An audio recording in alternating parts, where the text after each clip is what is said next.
Welcome to the Jordan B. Peterson podcast, season 4, episode 53. This episode was recorded on June 6th, 2021. Dad spoke with Steven Pinker and Jonathan Haidt. I'm Michaela Peterson. I'd also like to tell you guys, Dad did a lecture in the last couple of weeks at Bucknell University. The talk is online at their website. If you just type in Bucknell University, Jordan Peterson, I'm sure you can find it. But that's the first lecture he's done since 2019, I believe. Maybe March 2020. Anyway, it was huge. It was fantastic. I'm really happy about it. So I wanted to share that with you guys. Steven Pinker, in this episode, he's a psychology professor at Harvard, where he got his PhD. He's the author of The Language Instinct and the Blank Slate, and his 12th book, Rationality, is out now. Dr. Pinker has received many honors for his work and often writes for The Guardian, The New York Times, and other publications. Jonathan Haidt is a social psychologist at NYU Stern. He researches the intuitive foundations of morality and how it varies across cultures. He's the author of The Righteous Mind and co-author of The Coddling of the American Mind. His next book, 3 Stories About Capitalism, should be out in 2022. In this episode, they discussed utopias, the role of religion in society, what really drives Western culture, and more. Sorry, there was a bit of a delay on this episode. I almost died from a combination of strep throat and a virus called RSV that I didn't know existed last week, and I actually couldn't talk. Children, infectious little things. But I'm back, and unless I literally die, this delay shouldn't happen again. I hope you enjoy this episode.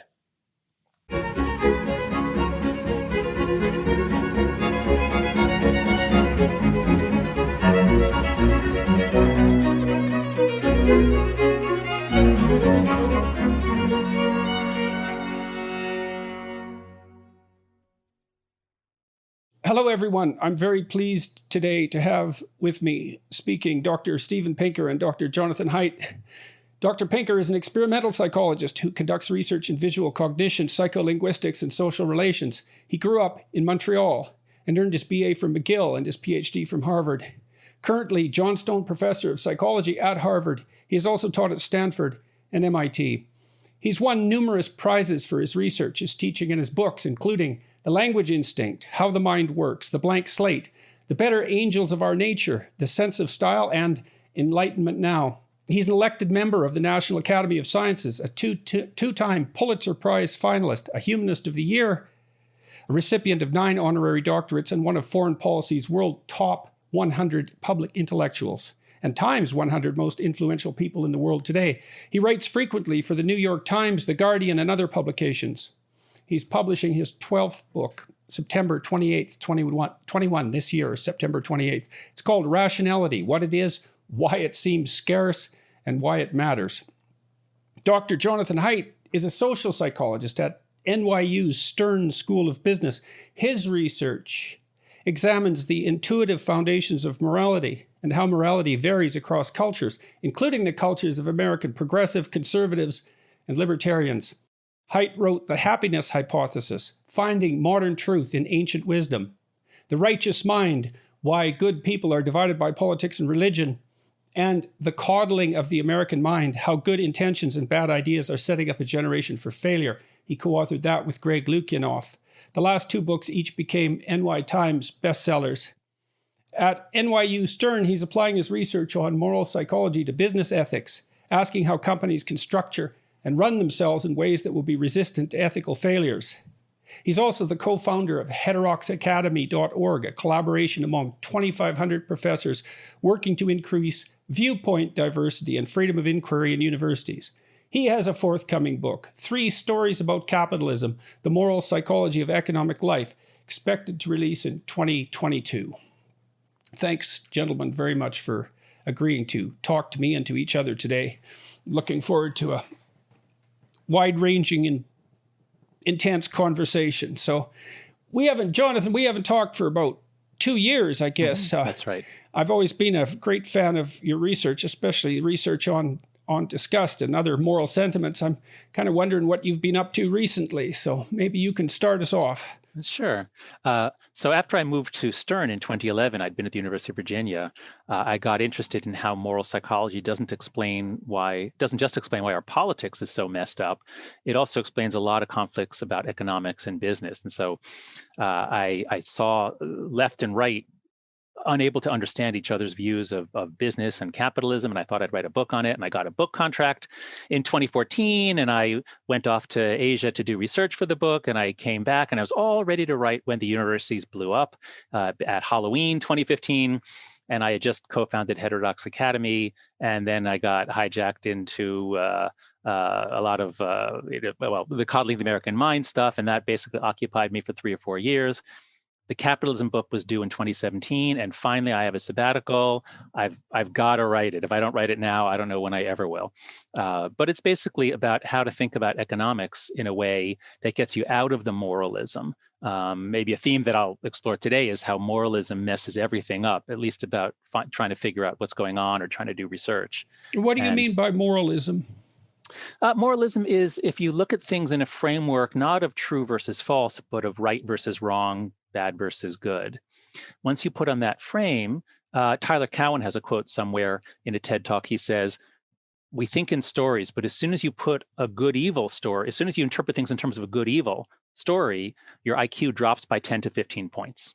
And I think that's right. It seems like kind of like a case of overgeneralization in some sense, right? You want to discuss a narrow issue, assuming consensus on everything you're not talking about.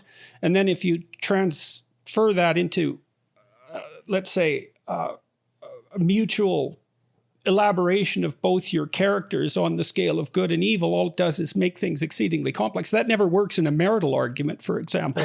For example, that's right. Right. We had a rule in our relationship, my wife and I, that we would try to argue about the narrowest possible thing in the given argument, right? To stop it from expanding ever outward and potentially turning into a characterological attack. Yeah, that's a good way. Sounds like a good rule, because at a certain point, arguments become all-out war, where the goal is not you lose all touch with truth, and your goal is to win. And strangely, you win in ways that alienate the very person you're trying to persuade, because so much of our argumentative ability is actually intended for an audience. We're really, really good at making our case, even though it often doesn't persuade the other person, but because we evolved for moral grandstanding in very intense social groups. And that's a little foreshadowing of how I hope we'll talk about social media. So you see that as... Go ahead, Dr. Pinker. Well, I'm going to add something to John's point. Having looked at data on violence on historic scales in my previous book, Better Angels of Our Nature, I have a somewhat cheeky paragraph that says the world has far too much morality, by which I meant far too much moralization, alluding to the fact that history's greatest bloodbaths were not caused by greedy dictators feathering their own nest, accumulating palaces and harems. They were moralistic crusades. Yeah. They were people committing violence because it was not only permitted but obligatory in service of a higher cause. A lot of bloodthirsty dictators were ascetics, and they were not motivated by greed. They were motivated by what, in their own eyes, was morality, which we could call moralization. It doesn't mean we should also all be amoral psychopaths. There is such a thing as morality, but moralization, the psychology of the moral sense, which John has done so much to illuminate, can be a source of immorality judged objectively. Okay, I'm gonna Google cheeky paragraph Steve Pinker too much morality. There we go. So, Stephen, in your book, Enlightenment Now, and other works, you've been tarred and feathered, so to speak, as an optimist. I mean, you make the case that things are improving, and there's a number of public intellectuals who make the same sort of argument. Bjorn Lomborg, for example, and Matt Ridley, Marian Tupy, all have detailed ways that the world has improved dramatically especially over the last 30 years, but certainly over the last 150. And yet we seem to be polarizing terribly at the moment. And so what do you think is driving that, given that, arguably things are better than they have been?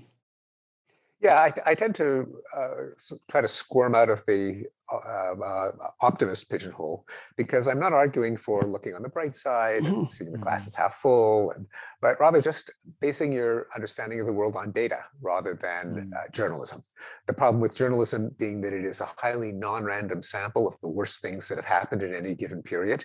It is an availability machine in the sense of Amos Tversky and Daniel Kahneman's availability heuristic, namely our sense of risk and danger and prevalence is driven by anecdotes and images and narratives that are available in memory. Whereas since a lot of good things are either things that don't happen, like a country at peace or a city that has not been attacked by terrorists, which almost by definition are not news, or are things that build up incrementally, a few percentage points a year and then compound, like the decline of extreme poverty, we can be unaware, we could be out to lunch about what's happening in the world if we base our view on the news. If instead we base our view on data, then not only do we see that many, although not all things, have gotten better, not linearly, not without setbacks and reversals, but in general, a lot better. And it also, paradoxically, because as I've also cheekily put it, progressives hate progress. But the best possible case for progress, that is for striving for more progress in the future, for being a true progressive, is again, not to have some kind of foolish hope, but to look at the fact that progress has taken place in the past. And that means, why should it stop now? We know that it's possible. So that's the... Do you think that it's a reasonable thing to do from a rational perspective to compare the present to the past rather than to, there is a tendency to compare the present to a utopian future. And that's kind of a cognitive heuristic because we're always looking for ways to make things better. And I suppose that's that tendency taken to its extreme. But it does seem to me that some of the decrying of the current situation is a consequence of comparing it to hypothetical utopia instead of actual, other countries or other times. Yeah, utopia is a deeply dangerous concept because people imagine a world without any problems. And since people disagree with each other, that means that in order to have complete harmony and agreement, you've got to get rid of all those nuisances, those people who are not on board with your plans for utopia, which is, of course, why it's been the utopians that have been the most genocidal regimes in history. Yeah. So I have a kind of a religious question to ask you about that. This is something I've been thinking about lately. In Christianity, broadly speaking, you could make the case from a psychological perspective that utopia is permanently forestalled into the future in the name of the afterlife or of heaven or something like that. So it's abstracted up into something that's then put in a distant place. And I'm wondering to some degree if that's not a consequence of attempts to remove the danger from assumptions of potential utopias here and now. Because I'd like to look at religious thinking from an evolutionary perspective or a biological perspective. And it's very curious to me that the idea of the utopia, let's say, would be forestalled in that way. Any thoughts about that? No, it's a strange question. Well, we have ideas about heaven that seem to be not universal, but there are features of heaven that seem to recur. Maybe we'll get into this later if we talk about psychedelics, but there are certain visions of heaven and hell. And so the idea of heaven, which often seems so perfectly beautiful, the idea of it's perfectly beautiful, but it's got its weird political problems. And these people, that just doesn't make any cognitive sense. Better to have it all be good and perfect and pure and hell be all, perfectly terrible. I don't know what was motivating the early Christians. I have no insights into that, but a way that I do psychology, and actually, Jordan, I know that you do too, because when we first met, you and I first met when I had my first job interview at Harvard in 1994, and you were the only person on the faculty then that I connected with, but we both bonded over an interest in Jung. And while I don't embrace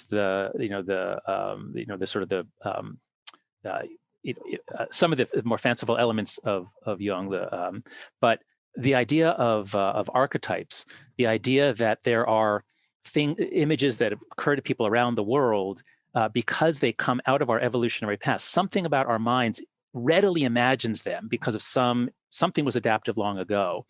And so that's what got me into the study of disgust and Puritan pollution, was when I started reading ethnographies and seeing that all these cultures that never had any communication. Many of them are island nations in the Pacific, they all had some similar ideas about purity and pollution. And so I would guess similarly with heaven and hell. Yeah, well, it's interesting to me that if earthbound utopias present a continual political danger in the way that we've been discussing, that one way out of that might be to permanently forestall it. Because, and we also talked archetypally already, because you guys mentioned the fact that it's easy for political discussions to degenerate into something like an archetypal struggle between good and evil, right? It's that base level category that seems to emerge and confuse things when they need to be more specified and precise. Jordan, you're supposing that there is some sort of an evolutionary system, that there has been enough competition between cultures that the ones that were utopian didn't win out, or you're assuming that somebody had access to enough data of world historical societies to realize that utopias tend to end in bloodshed. And guess what? Here we are in 2100, and while a few social scientists know it, most people are still, or many people are still utopian. So I think I would not look for some adaptive thing like, oh, the Christians were very wise in putting utopia impossibly far in the future because they knew that if they put it in the present, it'll be terrible. No, I doubt that. No, I wouldn't think they knew. Okay. I don't imagine it's anything that was planned. It just strikes me that the idea is so prevalent, that utopian thinking is so prevalent, that it might be necessary to develop a psychological mechanism to make its existence safe. I was thinking in some sense the same thing about ideas of God, because, and I don't know what you guys think about this, but it seems to me that it's possible that if there isn't a place in society for something like an ultimate value, then that degenerates down to the political level and starts to contaminate it. So if there is such a thing as a religious instinct, let's say, if it doesn't find its proper place that in abstraction, then you elevate other elements of society to the same level, and then that becomes dangerous. Well, it depends on what you elevate. If what you're elevating is human well-being, people should be healthy and happy and long-lived and educated and safe.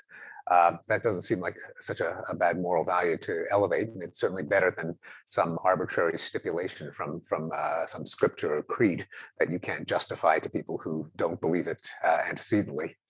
I mean, the problem with utopia is, among the problems, and I'm not sure, by the way, I'm the least qualified person on earth to talk about Christian theology or eschatology, but it seems to me there's also the notion of the second coming. There's end times, there's heaven on earth. There are notions of utopia that are seem to me not necessarily postponed indefinitely. But the problem with utopia, of course, is that it ignores the inherent trade-offs in the human condition, such as that if you can't have complete freedom and complete well-being, because people will choose to do things that screw up their lives. So unless you have a totalitarian nanny state, you give people freedom, they're going to do things that will lead to some bad outcomes. We're not all identical, and therefore anything that carries out the vision of some of us is going to be inimical to others. And so that's why a liberal democracy is basically a means for resolving disagreements, not a vision of what life ought to be. There's an inherent trade-off between equality of outcome and equality of opportunity or rights. And since we're not all clones, that means that if you just allow people to achieve the most they can, some people will achieve more than others, and there is that trade-off if you don't want to have extremes of inequality. Added to the inevitability that whatever your vision of utopia is going to be, not everyone's going to agree with you, and in order to carry out a scheme that is perfectly laid out on paper, how do you deal with the people who don't get with the program? If you sincerely believe that the people who disagree with you are the only thing standing between the current world and a world that will be infinitely good forever, then you're justified in doing anything possible there to eliminate the ultimate evil, namely your enemies. Exactly. Well, that's why it seems to be such a hazard, right? Because utopia, if utopia is perfect and it can be attained, then any means are acceptable to bring it about. And that I can't think of a more profound moral hazard than that. Yeah, we're all kind of channeling Isaiah Berlin here, but they're good arguments. Okay. So I'd like to wait. Oh, go ahead, if you don't mind, Jordan. John, I'd like to to take what Steve just said, which is so sensible, it makes perfect sense. Yes, we need a liberal democracy for all these reasons. But yet somehow it doesn't seem to inspire people the way that a God does. And yes, we could elevate human well-being. Let's all have a religion around human well-being, and we'll do whatever it takes to advance human well-being. Well, I get invited to speak at Christian colleges and Christian associations and podcasts sometimes because even though I'm a center-left atheist Jew, when they read The Righteous Mind, they find it useful, and they see that I don't have the usual academic contempt for religion. I actually think religion, at least in the United States, religion on net is a very good thing. And so when I speak to Christian audiences, I often start off by saying, we actually agree on something extremely important, which is that there is a God-shaped hole in everyone's heart. And Pascal didn't say exactly that, but he said something more or less to that effect. And I say, yeah, there is a God-shaped hole in our heart. We just disagree on how it got there. And you think it's there because we long for God and God exists and God fills it. I think I'm a naturalist. I think we evolved to be religious. And I tell that story in The Righteous Mind, how we evolved for sacredness and gods and how gods have evolved culturally. And so I think central to our conversation here, or rather we're having this academic conversation in the context of a country going insane with bad religions. And by bad religions, what I mean is people have found something that fits the hole. And so it's deeply satisfying, but it makes them behave in ways that are incredibly destructive to a liberal democracy. Whereas the older religions at least went through a process of evolution, especially those that made it in a free country like America. They tend to be kind of nice. And so I would bring that perspective. Okay, so I want to comment on that a bit. I mean, one of the things I've been struck by talking to Lomberg and Ridley and Marian Tupy about the idea of human well-being, which is obviously something that anyone sensible would support, is that it is very, very difficult to make it inspiring. And I think there are probably two reasons for that. One is this God-shaped hole that John was talking about seems to perhaps indicates that that ideal that you mentioned, Stephen, needs to be embodied in something like a personality for it to fit properly, rather than for it to be an abstract idea that might be more motivating for people who are highly rational and intellectual. And so it isn't obvious to me how an ideal of, say, incremental progress towards well-being, which might be regarded as a prime Enlightenment sentiment, can be fashioned in some sense so that it fulfills the psychological requirements that Jonathan was describing. Yeah, so I have another, if I can allude to another cheeky passage toward the end of Enlightenment now, I say, well, do we need to have men in colored shirts saluting posters of John Stuart Mill and secular humanist preachers rolling back their eyes and pounding a copy of Spinoza's Ethics on the pulpit? Hear, hear. So, well, maybe we do. Yeah. But on the other hand, and I find there's some irony in here, me defending the plasticity of human belief and values, given I'm a pretty staunch advocate of the concept of human nature. But what fills that God-shaped hole is it's pretty variable. I mean, it was certainly, there's nothing in human nature that says that it had to be filled with the notion that if you accept that a guy who was nailed to a cross 2,000 years ago died for your sins, and the foremost of which was when Adam and Eve ate from the fruit of the fruit of the tree of knowledge. I mean, that's not an intuitive idea. That was an idea that we had to have acquired. We also know that despite the prevalence of religious belief, there's an awful lot of the world's population that does not believe in any deity. The population of China, for example, a large proportion of the population of Western Europe. In the United States, millennials and Gen Zs have some vague notion of spiritual but not religious, but they're falling in droves away from specific from formal religions, but that makes them more vulnerable to these new political religions. Well, indeed, no, I agree. But the thing is that those aren't specifically, they're not literally religious in the sense that they appeal to the supernatural or theological. They're crummy moral systems, and so it does leave open the possibility of having a not so crummy moral system. Okay, namely, But the essential element, I think, is that it unites a group against other groups. Yeah. So human well-being wouldn't do it, but fighting white supremacy or fighting CRT or the communists or the fascists or whatever.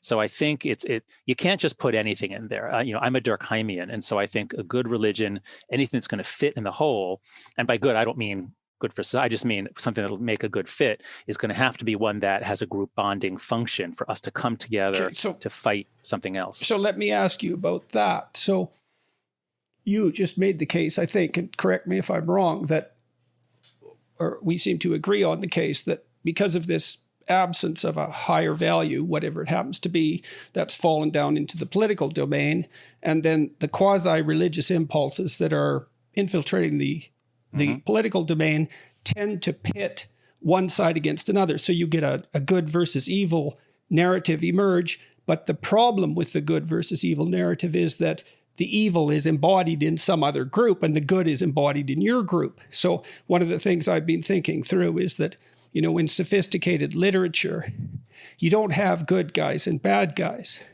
You have good guys and bad guys in the same soul. And that's the Solzhenitsyn quote. Yes. Oh, right. Exactly. And you see that in sophisticated literature. Everyone knows that. So here's a thought. So if you don't have a abstract religious system that insists that the dividing line between good and evil is to be fought inside your own soul, so to speak, then it degenerates one step into a battle between good and evil in the outside world, with evil being conveniently located somewhere else. So, one of the things I think that Christianity did bring the world, and it had its roots in Jewish thinking as well, was that the greatest of evils was to be found within, not without.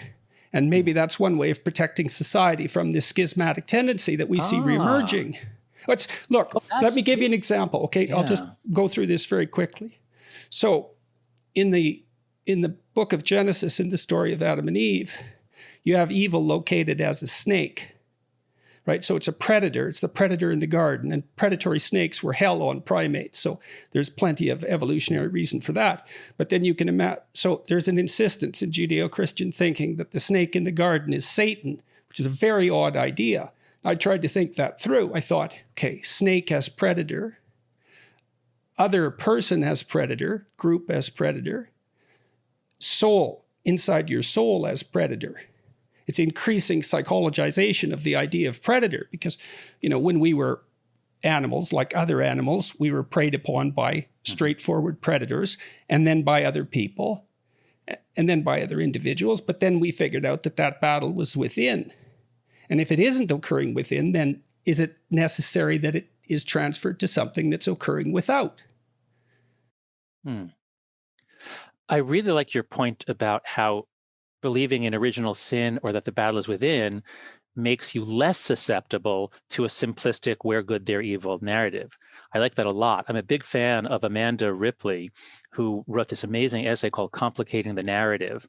And it's about how journalists, reporters, don't report like, well, this side says this and this side says that. Don't just report the two sides. That simplifies the narrative in a sense. Rather, show splits within each side and show that the story is really complicated. And that kind of stops people in their rush to judgment and mob action and makes them think, which of course is what great literature does too. And that also helps explain what I think is particularly attractive to me in Christianity, or at least in some of the Christians that I know, is that they really make a virtue of humility. In a way that, Jews don't, at least American Jews don't seem to. But the idea that we are all flawed, don't be so sure of yourself, judge not lest ye be judged. I sometimes join a group of evangelical preachers, actually brought together by Jonathan Rauch, another Jewish atheist, but with a bunch of interesting people like Pete Weiner, David Brooks, and some actual ministers as well. But I just love the virtues there of humility, grace, forgiveness, and these are virtues that have just been completely drained away from modern society. I think you see the struggle for morality within in the Jewish tradition and the prophetic tradition, with the insistence that people have deviated away from the path of God and have to be called back to it. So at least the precursors to that idea are there in broad form, and importantly, right, which that makes sense. Yes. Yeah, the idea that there's a struggle between our better angels and our inner demons, between good and evil within us, um, is an important idea. It doesn't have to come from the parable of the snake in the Garden of Eden. The problem there is that if it is, it's just a parable, and people who weren't raised in the Christian tradition, or who just don't believe it or can't sign on to it, can reject it. But it's not that abstruse a notion. It appears also in Freud's contrast between the id and the superego. It appears in evolutionary psychology in terms of the particular drives and motives that served us well in an anarchic society. You see it in cartoons with the devil on one shoulder and the angel on the other. I think if we think it's a good idea, we have to articulate why it's a good idea and express it in a way that anyone can accept it, regardless of the tradition they happen to have been brought up in. And in terms of the Jewish notion of humility, I'm sorry, but I have to tell a Jewish joke, which is that on the holiest day of the year, Yom Kippur, the rabbi and the cantor are standing in front of the open ark with the Torah scrolls. The cantor falls to his knees and says, "Lord, I am nothing." The rabbi, seeing him falls to his knees, says, "Lord, I am nothing." In the back of the row of the synagogue, there's the lowly janitor, overcome with emotion. He falls to his knees and says, "Lord, I am nothing." And the rabbi says to the cantor, "Look who thinks he's nothing." So that's humility within the Jewish tradition. Yeah, right. When I was reading Enlightenment Now, and I was struck by this, and I guess this is something that's always struck me, is that there's a power in mimicry and imitation that's attenuated in rational reasoning. And so I've been thinking again about Christianity from a psychological perspective, and I thought, well, one way you could characterize it is that it's a very long discussion about what constitutes the human ideal. And I've been thinking about what unites people, and you might say, well, that beliefs unite them, but I think it's the shared pursuit of an ideal that unites people, rather than beliefs about the state of the world per se. And so when I was reading Enlightenment Now, and when I read works of other rational Enlightenment types, it's this inability to inspire that torments me, because I appreciate the utility of the arguments and the power of the technology that's associated with rational thinking and all of that. But things seem to be disintegrating politically around us despite that rationality. And it isn't clear to me that it's sufficient force to hold back the tide. I mean, look what happened to Dawkins recently with the humanists, for example, which was quite shocking to me, and I suspect to him as well. Me too, yeah. No, it is a challenge of how to engage people's, how to get their blood pumping, their adrenaline going. It's a dangerous thing if it can be commandeered by demagogues and by rabble rousers. I think it is worth it, and I think we don't know enough about this process to look at cases in which there have been constructive moral and social movements that have managed to get to engage people's emotions. Perhaps the civil rights movement in its heyday of Martin Luther King, when John F. Kennedy got a lot of people to join young people to join the Peace Corps. The founding of the United Nations was a source of great hope. I mean, the United Nations has its own pathologies, but in its time, even in things like there's a kind of pseudo-religion to some TED Talks where you've got a techno-optimist who proposes some way of dealing with climate change, with malaria, with parasitic disease.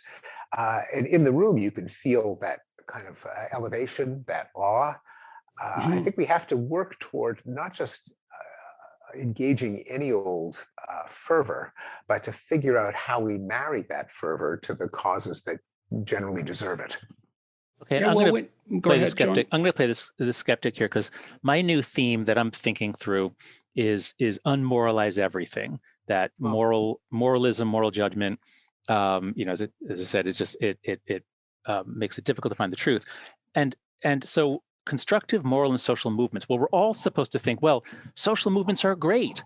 And the civil rights movement, the women's rights movement, gay liberation, all the incredible rights movements of the last 50 or 60 years. But that's in part because we look back at the ones that were successful and that were really deeply right about righting injustices. And now when I look at social activism on campus and among young people, I think I have a much greater appreciation for how hard it is to change institutions, especially complicated institutions that are generally trying to be open and humane anyway. And I look at the policies that many young people are pressing universities to adopt or pressing companies to adopt. And what I see happening is unmoored moralism, trying to change institutions without understanding them. And I'm beginning to think that social activism may on net be a negative thing to the extent that now it is governed more by the social dynamics of social media and self-presentation than by any real study of a problem and an attempt to come up with something that would work. So, that's blindness, isn't it? I mean, blindness. What do you mean? They're blind to what they're blind about? Yes, exactly. It's ignorance of it. Yeah. Well, if you put someone on the spot and you ask them if they could run a nuclear power plant, they'll say no. But if you ask them what should be done about the entire world's electrical grid, they'll tell you the answer. Mm-hmm. And that's a good example of not decomposing the problem down into units that could actually be addressed intelligently. But so you're noticing this activism and you're doubtful about its utility. And your solution, and we can talk about this more, is to take the moral fervor out of it. So I was thinking recently about Jean Piaget's argument, his final stage of cognitive development. Hardly anybody knows this, but it was the messianic stage. Well, I've never heard about this. Absolutely. There's many things about Piaget that people haven't heard about. That messianic. His goal was to unite religion and science. Oh. Yes. I mean, Piaget is a very strange character, and all you hear about is the rational stage theory. But anyways, the last stage was the messianic. And he identified that as a stage in late adolescence. Not everyone reached it, but that it involved a world-changing fervor. And he identified that as part of what catalyzed identity. And so we're seeing that these students, they come to university, they want to catalyze their identity in a profound way and orient themselves. And what seems to happen is the activist types tap into that and offer them a solution. And the solution seems dangerous, but it doesn't look like the intelligent people are offering anything that's useful as an alternative because they're not getting anywhere with it. And so we have to ask ourselves exactly why that is. And part of it is the lack of romance, I think. When Orwell wrote about the Nazis in the 1930s, he was very careful to highlight their dramatic use of ritual and the romantic attraction. Now, of course, he was absolutely opposed to everything they were doing, as anyone rightly should be. But Orwell was very wise and about human nature in general.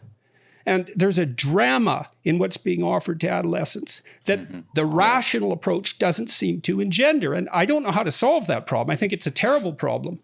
But I'm going to mediate between Jordan, what you've been saying, and what John offered, and I do tend to agree with John. I was trying to make some concessions toward the possibility that you can best energize people by somehow co-opting this fervor.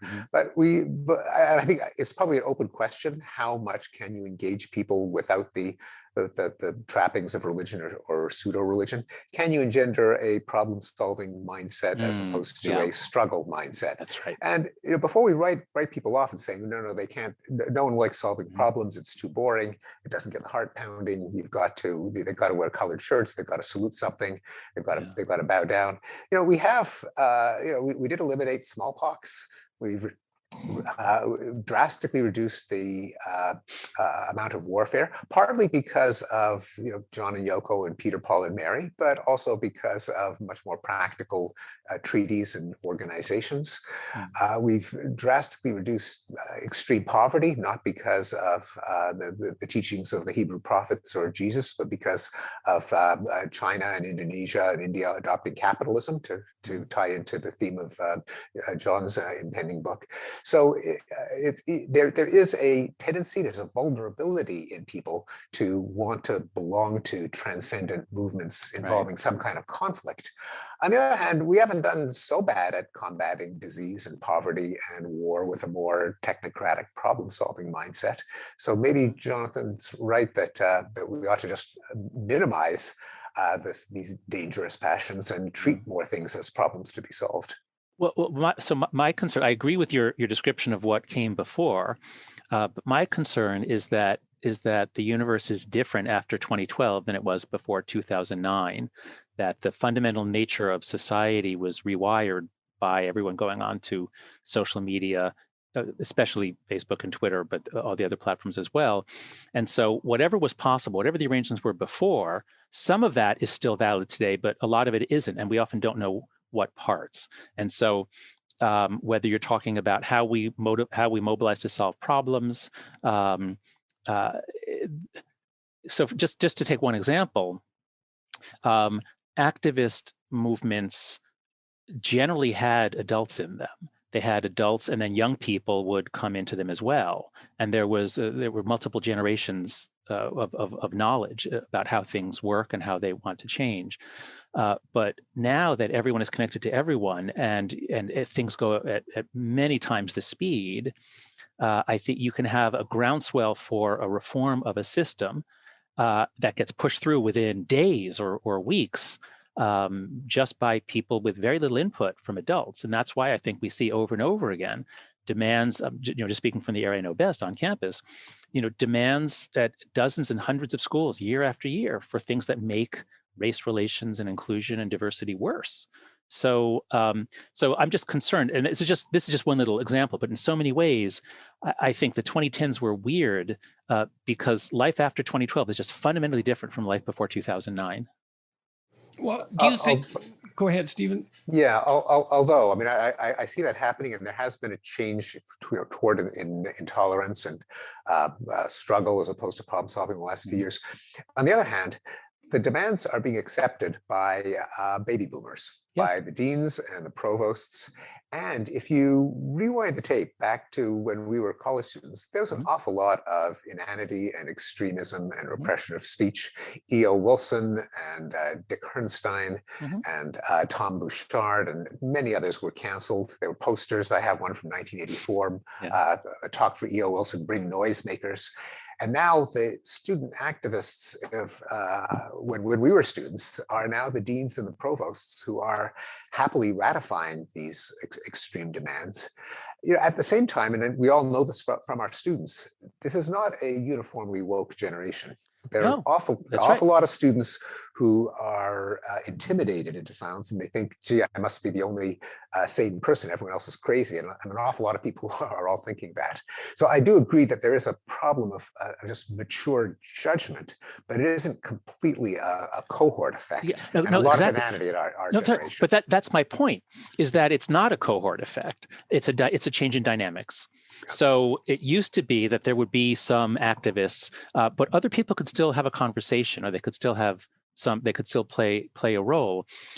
You're right that the people giving into the demands are people from the previous generation who were at least that generation earlier, but they're not happily giving in. I've spoken to many leaders in the academic world. They all hate it. They feel stuck. They feel pressured. They don't know what to do. And now it's the same thing, people leading nonprofits, especially progressive nonprofits or companies. So it's not that young people are woke, it's that the dynamics have changed so that the woke among the young now have such power to intimidate others into silence. And this is what we see in universities, that students are not afraid of their professors, they're afraid of a subset of students. And the professors are not afraid of anyone except this subset of students. And the presidents, well, they have donors and other people to please, but the dynamics of social media allows a small group to weaponize their moralism and to intimidate others into silence. And this is happening in so many institutions, not everywhere, but it is happening. And so what we need to do is not change a generation. What we need to do is change the dynamics so that bad ideas don't dominate and intimidate. So why do you single out 2012? So 2009 is when Facebook added the like button and Twitter added the retweet button. And before then, social media was not particularly polarizing. People would put up a Friendster page or a MySpace page or a Facebook page with what they liked, and here's who I am, not polarizing at all. And then in 2009, you get the like button and then the retweet button, and then Twitter and Facebook copy each other very quickly. So now both platforms have both like and retweet. Now both platforms have huge amounts of information about engagement, and now they can algorithmicize all the feeds. And so as it's more engaging, this is the 2 or 3 years where, at least adolescents, I have data data from national surveys showing this is the 2 years when adolescents go from mostly not being on these platforms every day to now teen social life is mostly conducted on various platforms. So do you think are you characterizing that as a positive feedback loop, essentially? The like buttons with the algorithms? Yes, exactly. It's a feedback loop, and it's also the most powerful, not Pavlovian, it's just behaviorist conditioning mechanism ever. Thank you. Thanks, Steve. Operant, yes. Yeah. I haven't taught Psych 101 in 10 years. But, if you think about it, many people have seen that video of B.F. Skinner training a pigeon to turn in a circle by just reinforcing slightly more counterclockwise behaviors in the video. And if you think about it, as soon as someone gets on social media and they post something, now people are giving them little reinforcements. And it's within seconds. I mean, you post something and then sometimes you check within a minute, what did people think about it?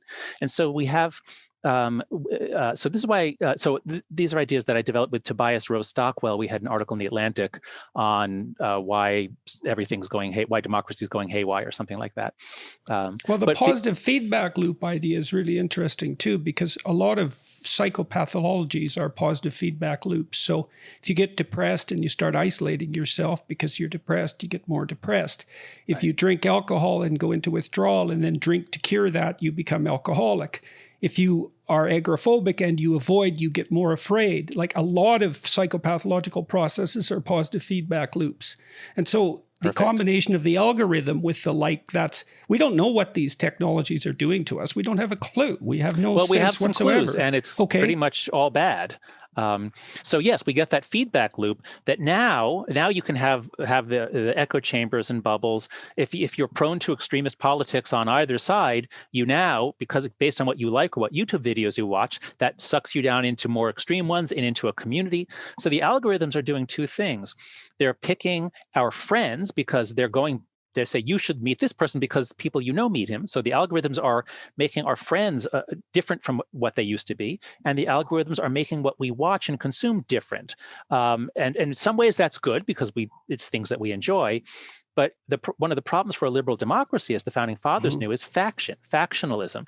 People become so focused on defeating the other side, they lose sight, they lose concern for the common good. Well, you might also think that it would be necessary, like if you go to public school, you go to school with 30 people who are basically randomly selected from the population. And so then you have to maybe in Canada, modify. Okay. Well, in Canada, you have to modify your behavior to take into account a broad range of people, and you didn't pick them. Whereas online, if you're starting to only aggregate with people who think the way that your interest indicates you think, then is it possible that you start to lose touch cognitively with the broader culture and you don't even know what it is anymore? Yes. And that's right. And that's why I'm particularly concerned about Gen Z, because the mental health data shows that their mental health plummeted beginning around 2012, whereas the millennials, they didn't get social media until they were in college or after college. And I think that if you're exposed to a broad range of ideas and books and people, you have a chance to get your mind broadened when you're young. But if you think about the river of inputs coming into people's eyes and ears, when we were all growing up, we watched way too much television, but television was made by older people. It was made by people who were not children. And so we at least, from watching Bugs Bunny, you're at least exposed to opera and you're exposed to certain cultural themes and even have a sense of the 1940s, let's say. But once everyone got onto social media all the time, now the river of inputs, so much of it was created in the last week or two by people your age. And so there's just not much room for people in this post-war, in the after times, let's say, after the social media world, there's not much room for kids to learn anything about the 20th century or communism or Nazism or great literature. So much input is jammed up with trivia, ephemera, and to the extent that there's political content, it's not broadening your mind, it's turning you into the kind of factionalist that the founding fathers feared. So that's my most pessimistic take. That yes, Steve is right. We had incredible progress up until 2009, but in the world after 2012, I think our institutions, the institutions of liberal democracy, are in such danger that it's quite possible that the future will not be like the past. I don't know what's going to happen, but I now see that as a possibility that I didn't see 5 years ago. And what do you see as the danger at the moment? So the danger, I think, is that a secular liberal democracy is a miraculous thing, but a fragile thing. And we briefly thought in the 1990s, with the fall of the Berlin Wall, that this was the end of history. Liberal democracy had won. Eventually, North Korea, Iran, well, everybody's going to be a liberal democracy. Once they get a little richer, they'll want that. But now it's clear that the founders were right that a diverse democracy, a democracy per se, is very difficult, very fragile, and as Madison said, as violent in their deaths as they are short-lived in their lives. And so the 20th century, we had all kinds of centripetal pressures, including especially World War II, binding us together. We had briefly a centripetal media system where we all got the same news. So we had the high point of professional journalism. It wasn't that way before the 1920s, and it isn't that way after 2012. So there was this period where the institutions that grounded us to truth, or rather gave us a process by which we could make progress towards truth and weed out terrible ideas, that it turns out was just a temporary thing. And I see it fading away. And this is, so Jonathan Rauch has a book coming out in a week or two called The Constitution of Knowledge. Steve is going to cover a lot of this in his book on rationality. So let me kick it over to Steve. Steve, what do you see? Do you see that things are changing in the last 10 years or so in ways that are a danger to a liberal democracy such as ours? Some of them are, although in the last 10 years, globally, we've seen extreme poverty continue to decline. We've seen war decline after the blip from the Syrian civil war, which temporarily reversed the trend. We've seen movements like the legalization of gay marriage in the United States, the restrictions in the application of the death penalty. So there are a lot of these long-term movements that are continuing. And you also got to remember that in the 60s and 70s, for one thing, domestically, there were weekly bombings and riots with police shooting a dozen rioters a night. The Weathermen, the Black Liberation Armies, Mayanese Liberation Army. I'm getting all of that too. Oh yeah, things are materially things are continuing to get better. I give you all of that. And if you listen back, I mean, I've been watching the Apple TV series 1971, the year that music changed everything. Oh, cool. Highly recommended. Okay. It's a reminder of a lot of the political inanity of our generation and our older brothers and sisters who were Maoists, who were Marxists, who were violent insurrectionists, and not just in rhetoric, but there really was a lot of violence. There were bombings, there were judges whose heads were blown off. Oh my God. It was a pretty ugly time. And even in terms of, it's certainly true that there is no overall progressive force toward liberal democracy, and there's absolutely been a recession in the last decade in countries like Hungary and Turkey and the United States and Russia. On the other hand, if you look at the graph of number of democracies scaled by how democratic, how autocratic they are, we've backslid maybe to 2010. We have to remember that in the 1970s, there were only 33 democracies on Earth. Half of Europe was behind the Iron Curtain. Spain and Portugal were literally fascist dictatorships. All of Latin America, juntas, banana republics, military governments. Taiwan was a military dictatorship. South Korea was a military dictatorship. There has been some backsliding, but not back to the 1970s. So it's sort of premature to abandon the liberal democratic ideal. I agree that it has to be, that there is some, it's not so fragile that we have gone all the way back to the 1970s. And there are some built-in advantages, like people want to live there. That's where people who vote with their feet end up. We know from, I mean, and John, I know you covered this in your book on happiness, but people in liberal democracies are happier. And together with material affluence, which of course liberal democracies are very good at delivering, the second, as I recall, contributor to happiness is a sense of freedom. So there is at least pushing in the direction of liberal democracy against, agreed, the tribalist and authoritarian and magical thinking. There is people's desire for prosperity and freedom, at least for themselves, and pushing back against the kind of the positive feedback loops, the vortexes of misinformation and fake news and so on. There is the fact that reality is that which doesn't go away when you stop believing in it. That and Jonathan Rauch is clear in his book, which just recently came out, which I admire as much as you do, that that there are because reality is still there. There's always a resource to that the constitution of knowledge, what he called liberal science, always has behind it. That in the end, you can't wish away reality for long. See, and I wonder if one of the differences between now and the 1970s, I mean, because I often think about now compared to 1972, which was not exactly a banner year. That was the year of the oil crisis. I mean, it seems 73. Yeah, 73. Yeah, 73. It seems that there were terrible things going on in the world at that time that people were concerned about. And they seem equally concerned now and equally divisive, but the terrible things aren't going on. I mean, the Vietnam War was raging, the Cold War was raging. We were concerned about running out of oil, and that turned out to be, a non-starter. Overpopulation. Yes, I mean extinction. Yes. So and a lot of those things didn't manifest themselves, but certainly the Cold War was absolutely real, and it was raging away in Vietnam, among other places, and so people were very bent out of shape about that, and rightly so.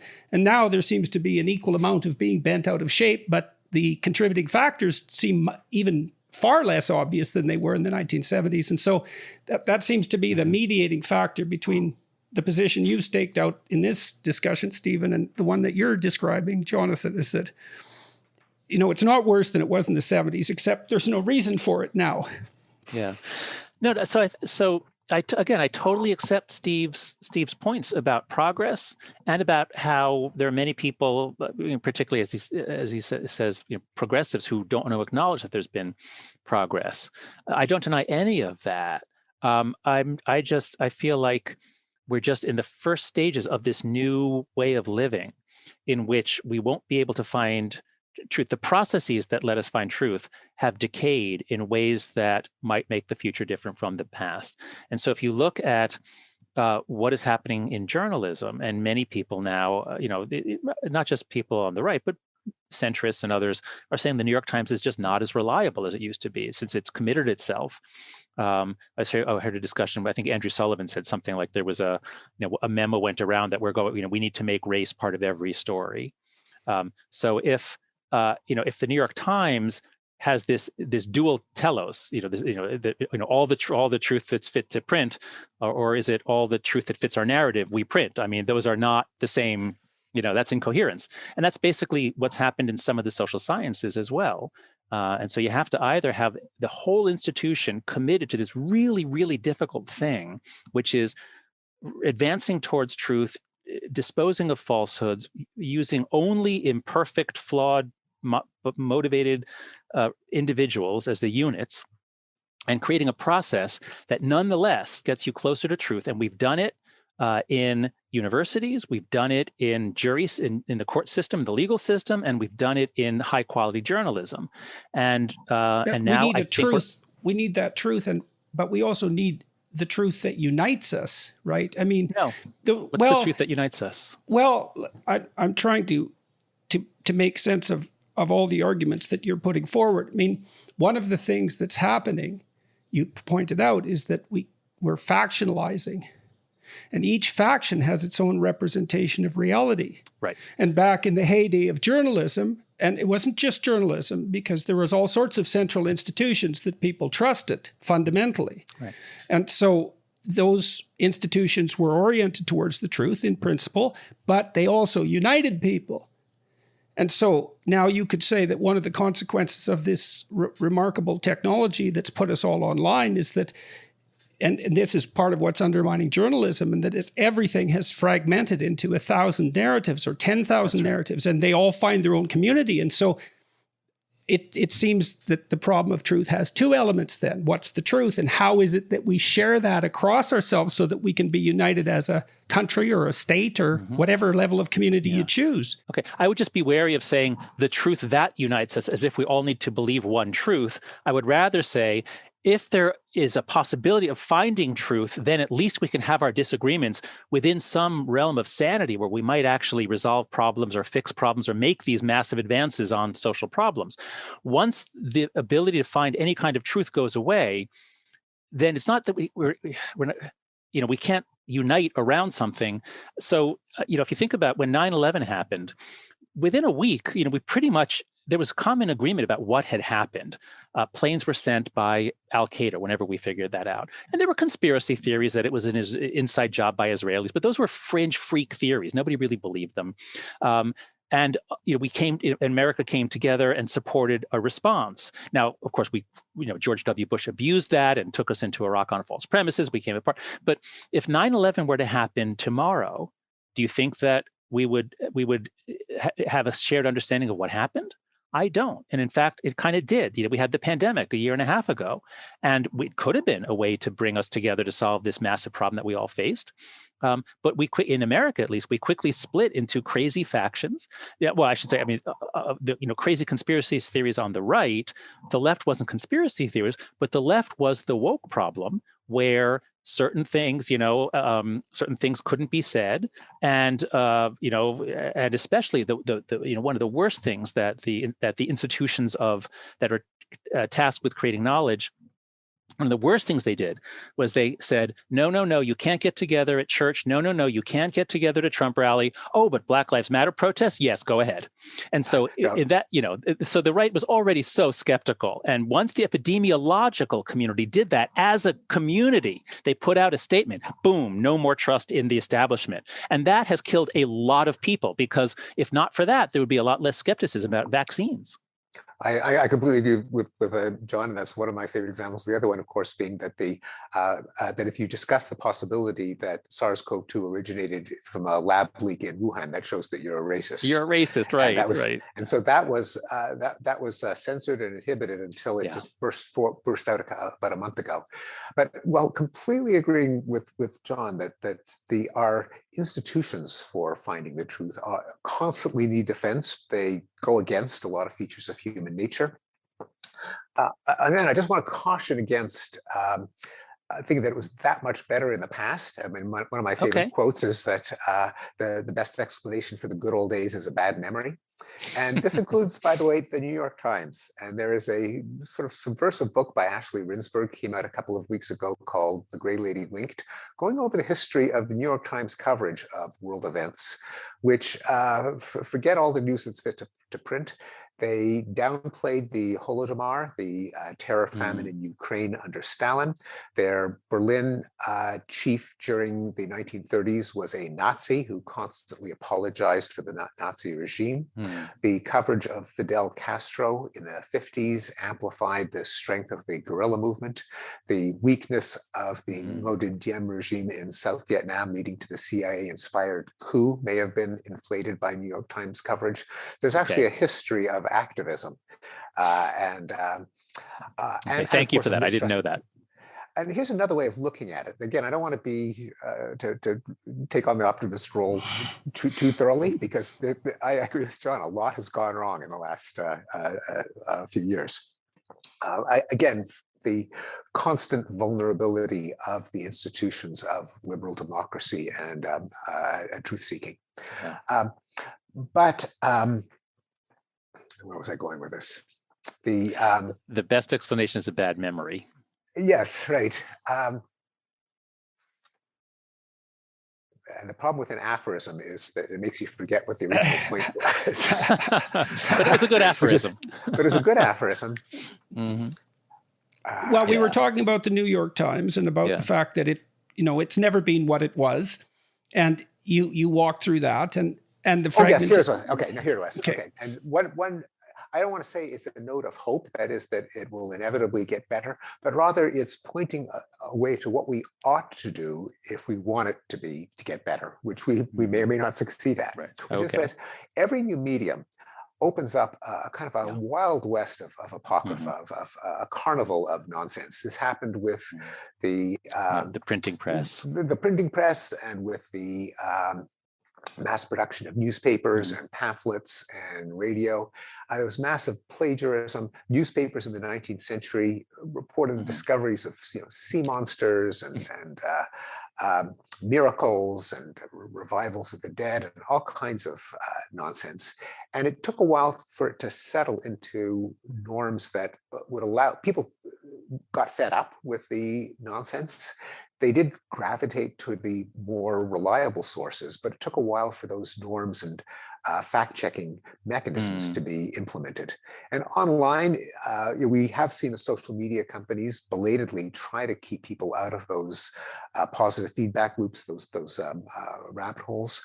And we've seen, and this is a point that Jonathan Rausch and I independently made it in our books, that online media can actually implement a regime of fact-checking and truth-seeking. We see it in the contrast between the social media like Twitter and Facebook, without the likes and the retweets, which seem to bring out the worst, and something like Wikipedia, which despite its early rough years, we all have to concede it's really, really good. It's better than the alternatives. They do it because their rules of engagement were different in a way that, since it's a confounded experiment, we don't know what was the secret sauce, but some of them were the principles of commitment to objectivity, viewpoint neutrality, the mechanisms of peer correction under the but not devolving into flame wars, although it does happen in the Wikipedia talk pages. But somehow they managed to land on a set of rules that brought out a more rational side of us. And the question is, how do we isolate what they did right and apply it elsewhere? Right. Well, it's nonprofit, and it actually brings people together for different viewpoints.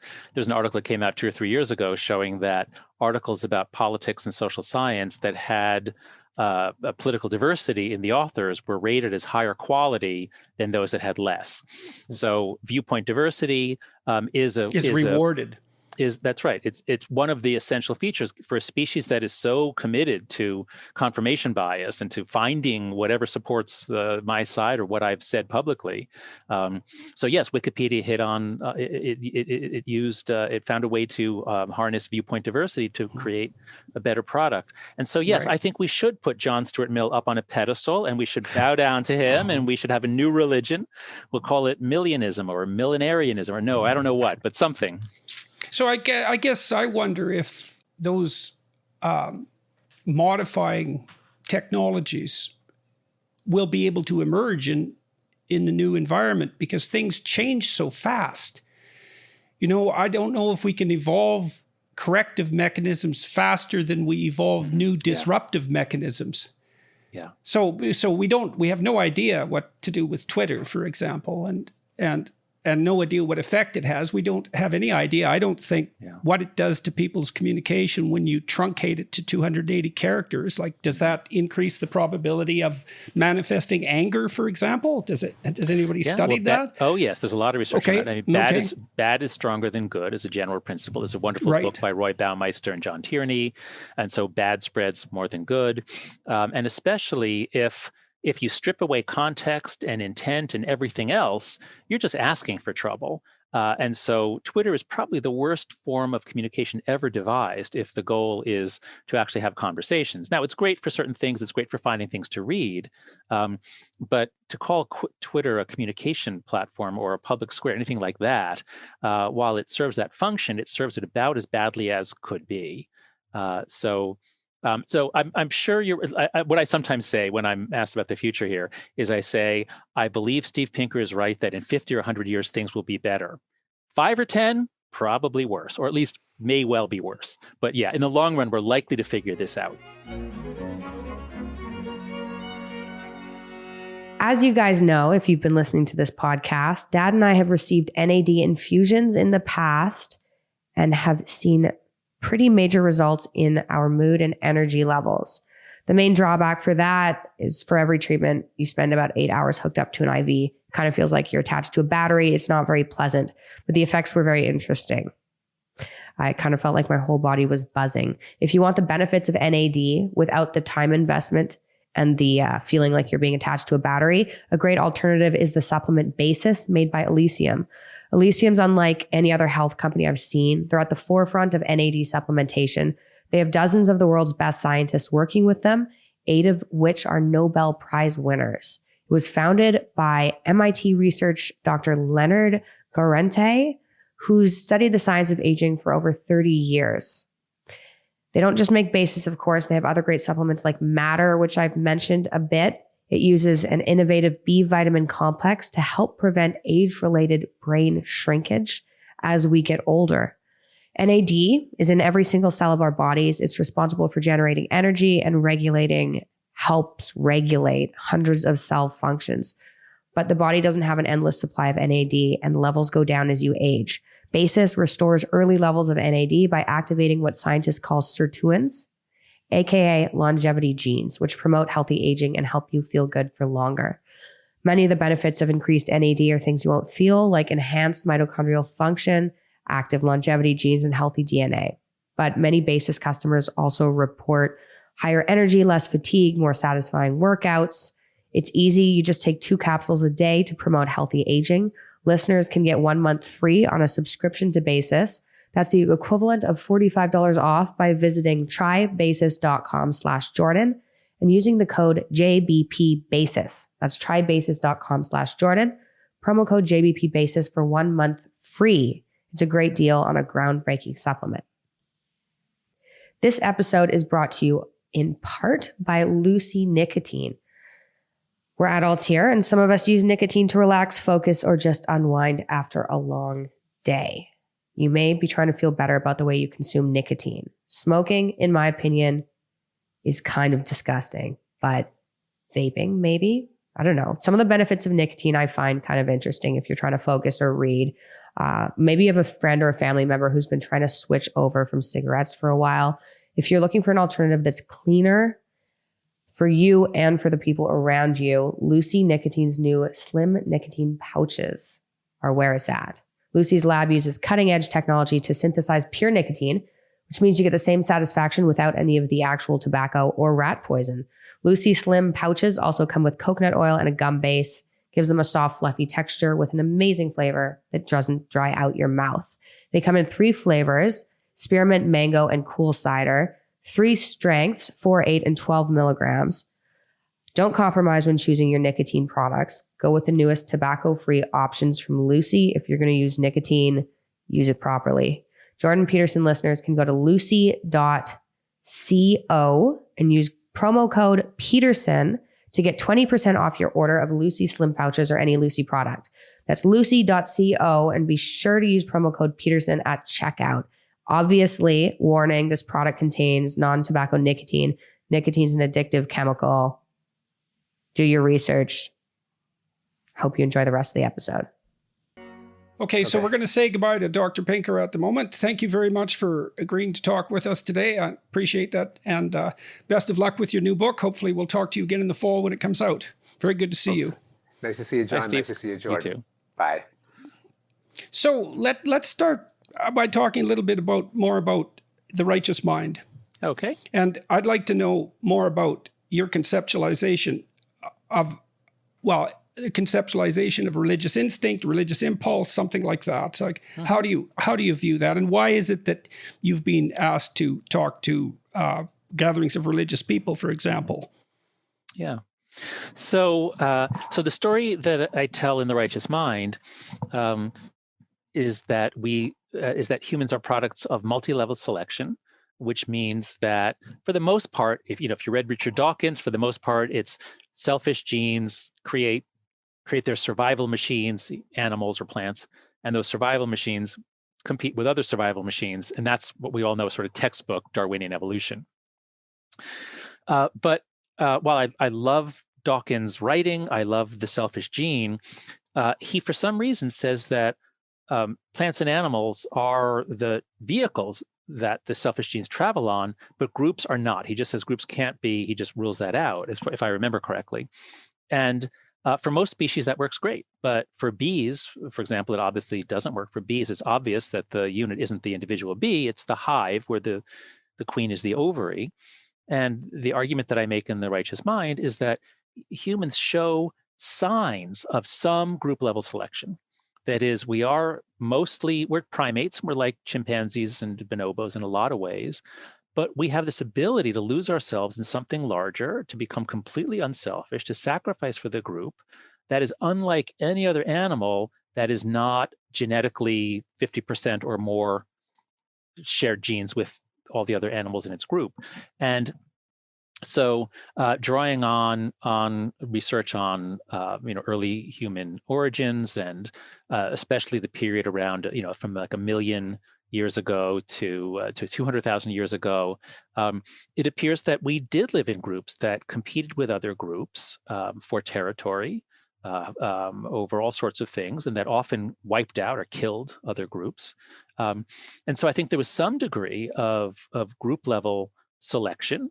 We are everyone here on Earth now our genes are not a cross section of the genes that were on this Earth 100,000 or 200,000 years ago. Most groups left no trace, and other groups went on to spectacular success. So the way you see this is not by having an argument about altruism, which is where the argument is usually done. Steve Pinker and I Steve disagrees with me on this. Steve doesn't think that group selection played any role. But I think if you look at groupishness or tribalism, why are we so tribal? Why do we love to paint our faces and band together and drink together and do all this stuff for sports? Why do we have these tribal responses? And I talk about my response on 9/11, on September 11th. I had this deep urge to display an American flag. Like, where did that come from? It was almost like a Jungian sort of like thing welling up from my collective unconscious. It was weird, but I had a real urge to display an American flag. But as a professor, I couldn't really do that because people would think I was a Republican.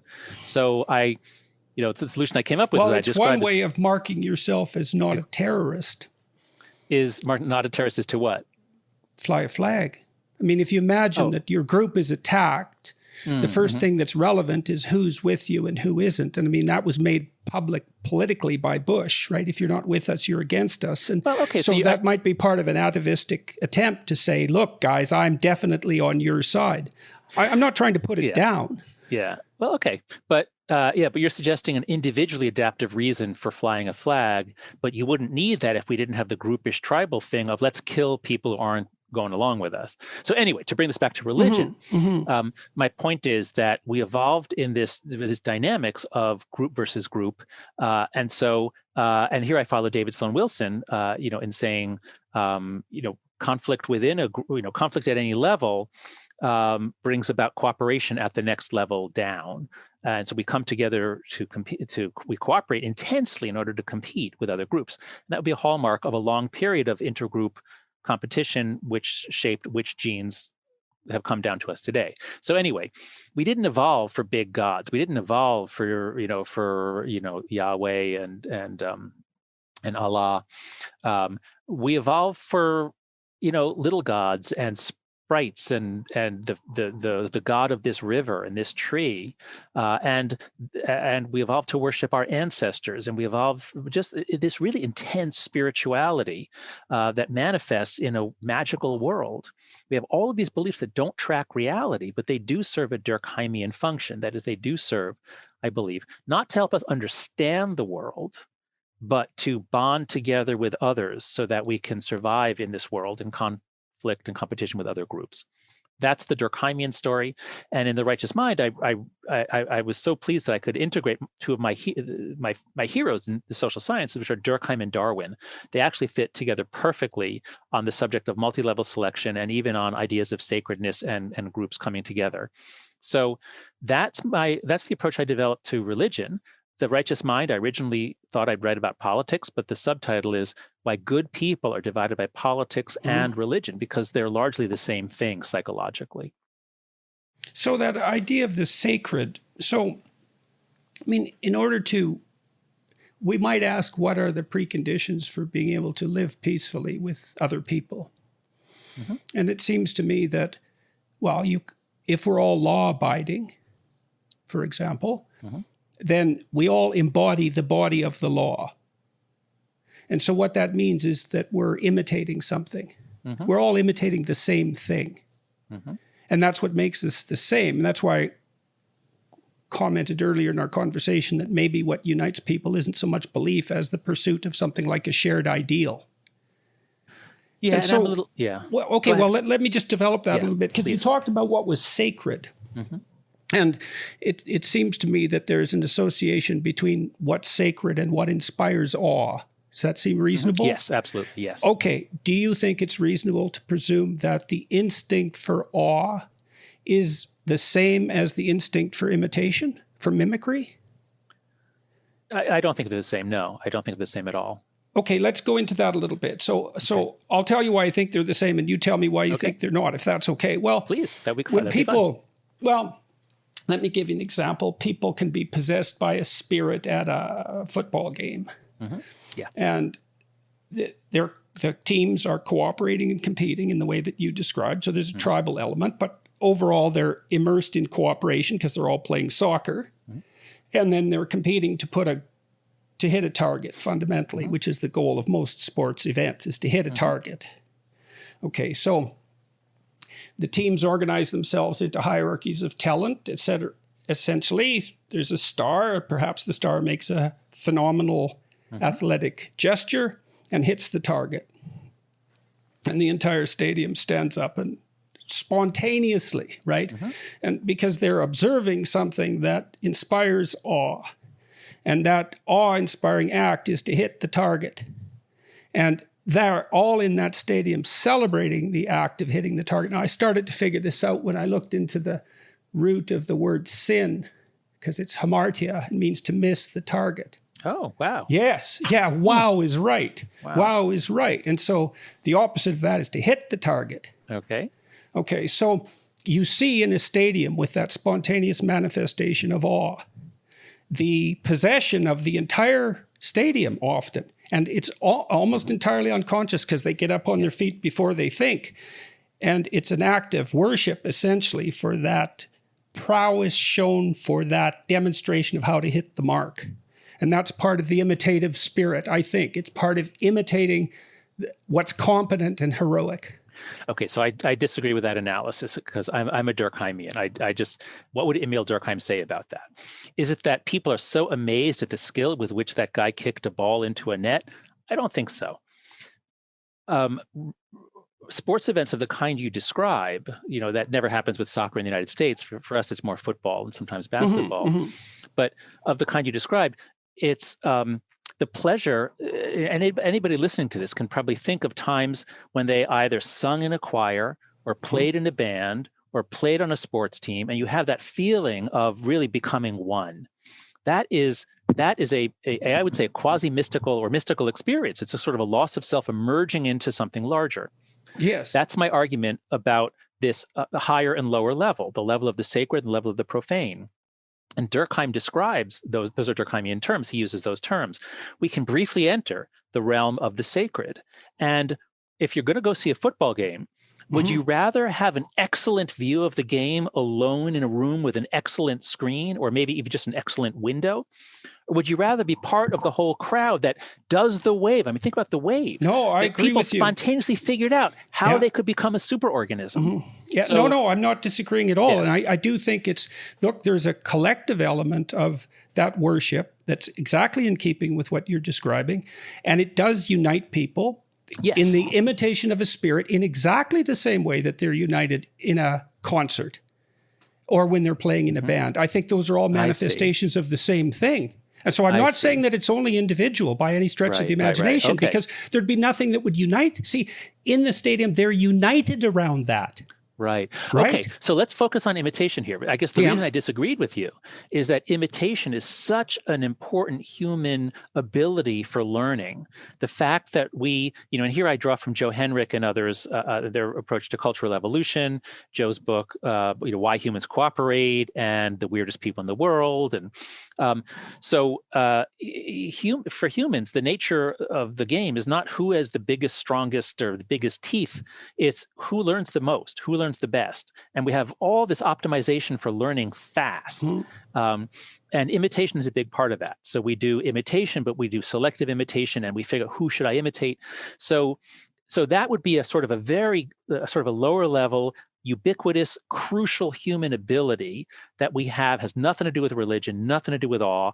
But then I think we can bring our accounts together by saying, now then we also have this thing about we're able to come together in larger groups to pursue common interests, especially in competition. And as we do that, we use our imitation abilities. We draw on our imitation abilities. And so religious worship, it's always puzzling me. In Judaism, you daven, you bow, but it's not in sync. So that one is, I think, a little different. But often you sing, you sway in harmony. You do what everyone else does. And so that's to atone. The davening is to at one ment, atonement. Oh, at one mint. Yes, absolutely. Yes. So let's go back to imitation. Okay. So, okay. So, look, when a son acts out a father when he's playing house, he doesn't imitate his father, by which I mean you could observe the father walking across the room and making certain motions, and the son by no means precisely duplicates those motions.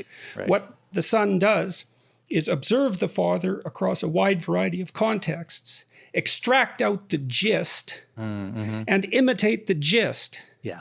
Okay, so you made the claim that what we're imitating is the capacity to learn. But I would modify that and say, no, we're imitating the capacity to explore. And there's a difference there. Well, the difference is that learning is, in some sense, it has the connotation of a kind of passivity. Whereas, did you ever see that medieval drawing of the sky all covered with stars and the man on the edge of the earth with his head poking through the firmament? Does that ring a bell? No, actual medieval drawing or a modern cartoon? Yes. No, it's a medieval drawing. It doesn't matter, but it's to boldly go where no one has gone before. Yeah. In the modern parlance. Well, there's a narrative that drives that, and that's the thing that's imitated. And I think all of those collective manifestations of immersement in the sacred that you're describing are opportunities for people to collectively engage in attention to and elevation of something like that. Wait, so we certainly are an exploratory species, and just as when I was a kid, you get a mouse or a gerbil as a pet, you put it into a cage, it's going to explore. So mammals are many of them are very explorative. Human children are too. Is that what I'm sorry, you're saying this is what religion is somehow related to our exploratory instincts? What do you mean? Yes, that it's a manifestation of our attempt to abstract out what the essential element of that is. So, for example, in Christianity, I think the faculty that's elevated to the highest degree is logos. And, of course, that's translated into logic by the Greeks, but that isn't exactly all it means. It means more like exploratory, communicative endeavor, but also with a tremendous emphasis on the truth. And I traced that development back, for example, into Egypt and into Mesopotamia. And the Egyptians worshipped the eye, Horus's eye, and that's the attentive eye. It's not rationality precisely. It's the ability to see what's in front of you. It's the opposite of willful blindness. And the Egyptians characterized it as such because the god of Egyptian attention, Horus, was the antidote to Osiris. And Osiris was the blindness of the state. He was the state and the blindness of the state. The Egyptians had that all figured out. And in Mesopotamia, the highest god, Marduk, he had eyes all the way around his head. And he spoke magic words. And he was the victor of a battle between a whole sequence of gods, competition between gods, that was likely the abstracted result of competition between tribes and their own, local religions. Because monotheism seemed to emerge like that. Imagine all these tribes with their local gods. They come together. When they come together, the gods fight, so to speak. And then over some immense period of time, they arrange themselves into something approximating a hierarchy. And whatever is the ultimate principle that the cultures, assuming they didn't destroy each other, derived, starts to take place. So you see, each of these local gods is an element of an ideal. And as they struggle across time, the ideals arrange themselves according to whatever principle generates ideals, and something emerges at the top. The question is, what is it that always emerges at the top?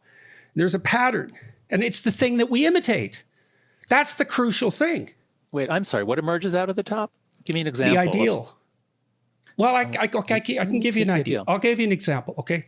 You tell me what you think about this, because it's expressed in all sorts of ways, because it can't be articulated, not fully.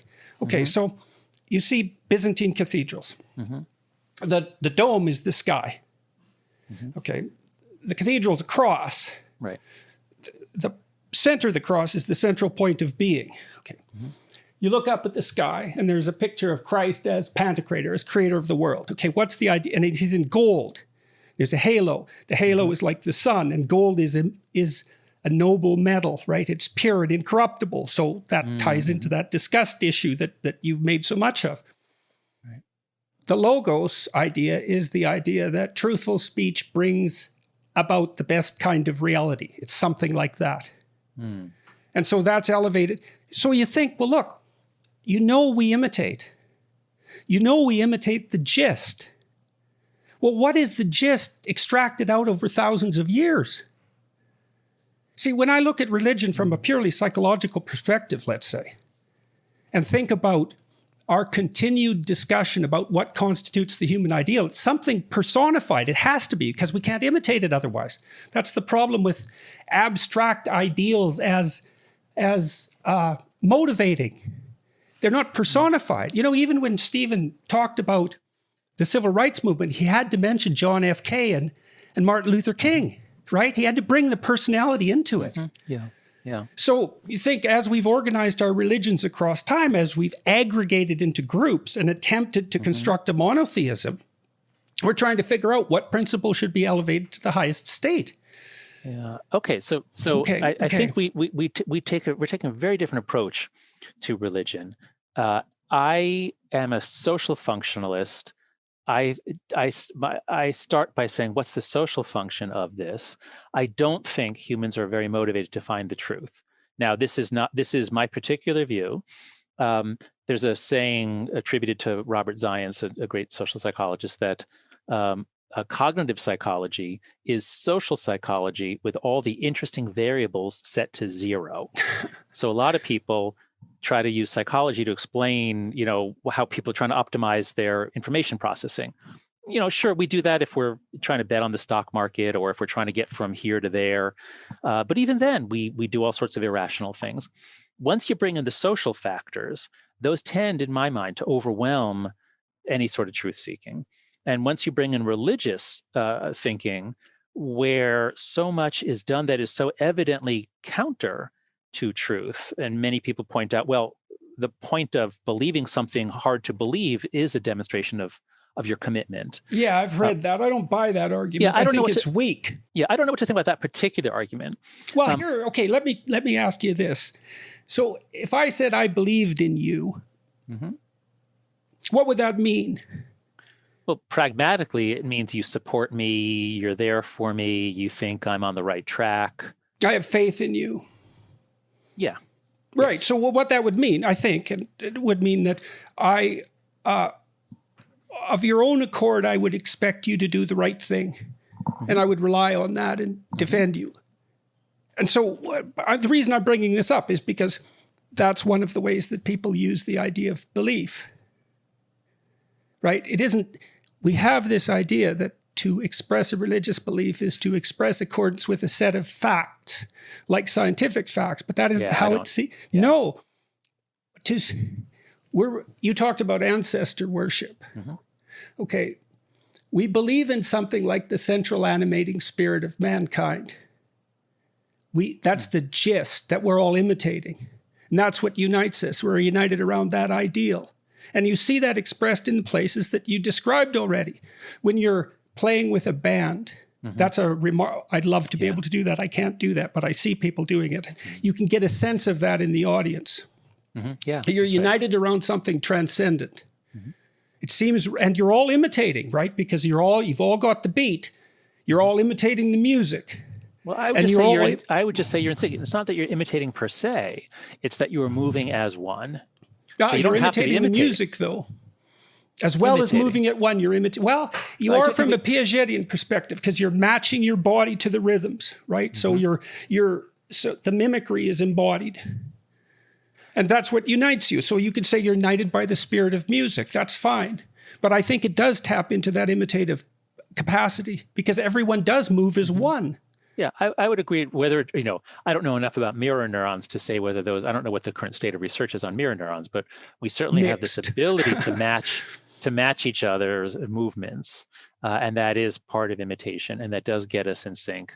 And some people say this is why you should go for a walk if you're working out a conflict or a problem or you're negotiating, because physically moving in sync with the person tends to promote more agreement. I'd like to see that validated. I'm not positive that's a finding that holds up, but that makes a lot of sense to me.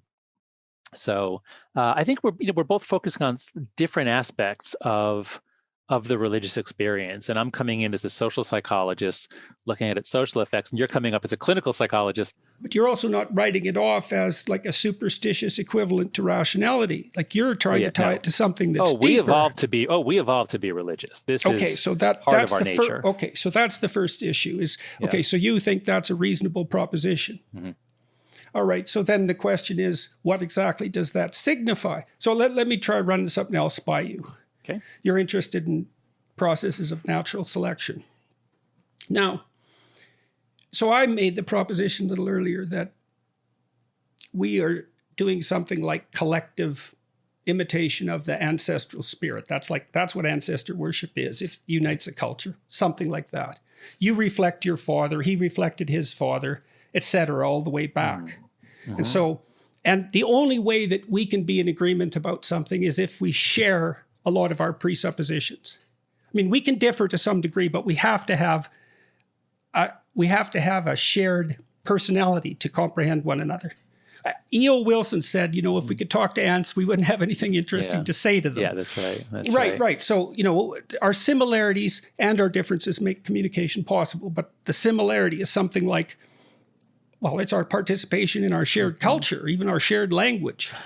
Yeah, I don't know. I think if you are on a team with someone, if you're on a boat that almost capsizes and you and 7 other passengers, you don't speak any languages in common, but yet you struggle together, you'll be friendly forever, or especially if you do sort of speak each other's language, you can communicate a little. So again, that's okay. I'm not trying to localize it to a specific subculture. Okay, well. Okay, well, I just meant I'm not sure we need common beliefs in order to feel that we're part of one. I think we need to move together, face a common enemy together. I just don't put as much stock in belief. What do you think unites us if we face a common enemy together? Then I think we evolved to have the ability to go into team mode very quickly. Mm-hmm. And this is why teams and the army and other places can do a really good job of suppressing racial animus, because race doesn't matter when you're on a team. Right. Okay. So that's fine. That's fine. So let's take the example of a team. That's perfectly acceptable to me, because teams can be of any size, essentially. Yeah. I would say that there's a central, what would I say? The team has a personality, in a sense, that's fragmented and represented by each of the players on the team. Mm-hmm. So there's a unity that the team consists of that's represented in each of the players. And that's what constitutes the team element of it. Okay. So when we talk about personality, it's hard to say exactly what we mean. We mean something like an animating spirit, a pattern of action, a pattern of perception, something like that. There's no reason to assume that can't be shared between people. And I think that's the kind of seizure that you're talking about when you see people collectively participate in something they regard as sacred. Okay, that could be. Okay, that seems reasonable. The question would be then, what's the gist of that central uniting principle? The reason I'm asking this in part, you'll appreciate this, I think. There's a claim, quite common at the moment, that the central animating principle of Western culture is power. Oh, yeah. Yeah. okay, it's a popular claim. Mm-hmm. Yep. Okay. I encounter it every day. Right. What's the appropriate counterclaim? That there is no central animating spirit, or that that's not it?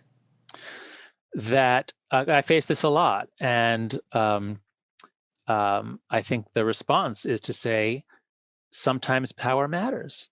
And there are those who believe that everything is sexuality, and sometimes sexuality matters. And there are those who believe that everything is money, and sometimes money matters, and sometimes self-esteem. People are complicated. Sometimes pain, sometimes That's joy, right. and That's like right. We're sometimes complicated. jealousy. Right, exactly. Yeah. Okay, so right. that's people whose first response to everything is power structures, power structures, power structures. You know, you kind of know what they think, because it's and you might know how they act too. Yeah. So you know, if you think that anything, whether it be the Western tradition or college, is all about power, I mean, that's just sad. Well, it's also completely. I've thought this through, and then I thought about all the people that I've admired in my life who were successful.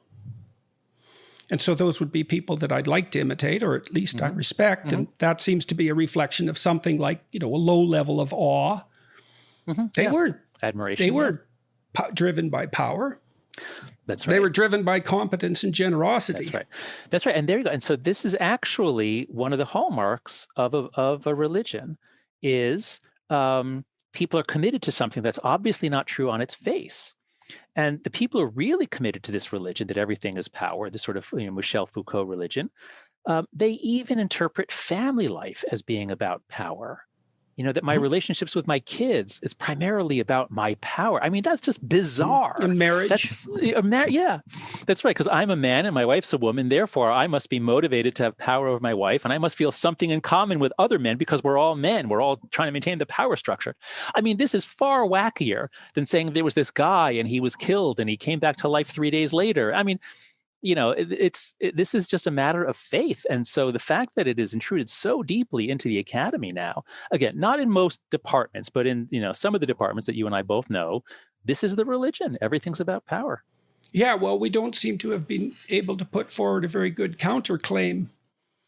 But I think it's as we were talking about with Steve, the good counterclaim is something which you have to sort of reason through, and it's about process more than any particular person, and we need equal treatment in front of the law, and you know, we need all these things, and it's not as inspiring. Oh, yeah, but there's another problem with it too. It's not like I don't have sympathy for that viewpoint, and there's nothing wrong with a reasoned argument. But look, whatever's at the bottom of the woke movement is critical of the processes of reason themselves. Right? Because everything is white supremacy. Well, everything is up for grabs, at least. Right. So it's a radical critique of Enlightenment thinking. It's also an attempt to identify Enlightenment thinking specifically with Western European thinking, which I think is a great mistake, but it doesn't matter. I don't think that it isn't obvious to me that those merely rational responses are going to do the trick.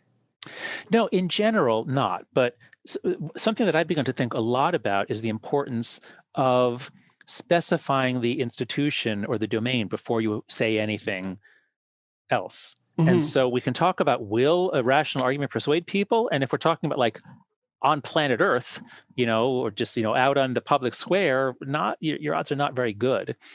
And so the trick to having a good society is one in which there are domains within which people have a set of, be it professional norms or norms about how we do things. And so the norms in a college seminar class should be very different and much more generous and much more about building on each other's arguments and critiques than it is on Twitter. And part of what's changed, part of why I keep saying the world is so different after 2012 than it was before 2009, is that social media knocked down all the walls between different domains, and now the norms within which a reasoned discussion among people who have basic respect for each other and are tied together, at least as fellow students or fellow jury members or whatever, when that goes away and everything is just the public square, well then, yeah, we're not really able to have reasoned conversations anymore. So what do you think?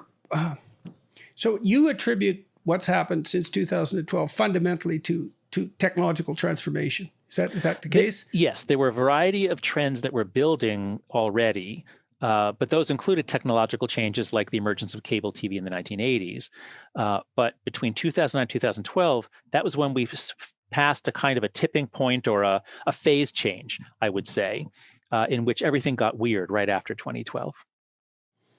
Do you think it has anything to do with lack of a shared vision for the future? Well, a liberal democracy doesn't need a shared vision, and we never really had a shared well, I shouldn't say that. There was an idea of what it was to be an American. There was, and it wasn't held by everybody. And obviously, for a long time, it excluded African Americans and and a fair bit of that was materialist progress, right? The instantiation of the exactly. Right, that's right. Once you don't need somebody doing full-time laundry and carrying water, whatever. Material progress allows people to live as individuals. But let's see. Yes, I think the phase change was when we were connected to each other in ways that bring out that play on aspects of our psychology that are generally antisocial and that inhibited both our ability to connect to people authentically and our ability to find truth collectively. I think we're worse at both of those. And that helps explain why the more connected a generation is, the more depressed it is. Gen Z is the most connected generation. They're the most depressed generation. They're also the most lonely. The more connected you are, the lonelier you are, because it's not real connection. Is it also idiosyncratic?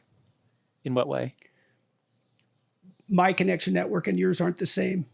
And my connection network and no one else's are the same. So you know what I mean? It's so atomizing. Yeah.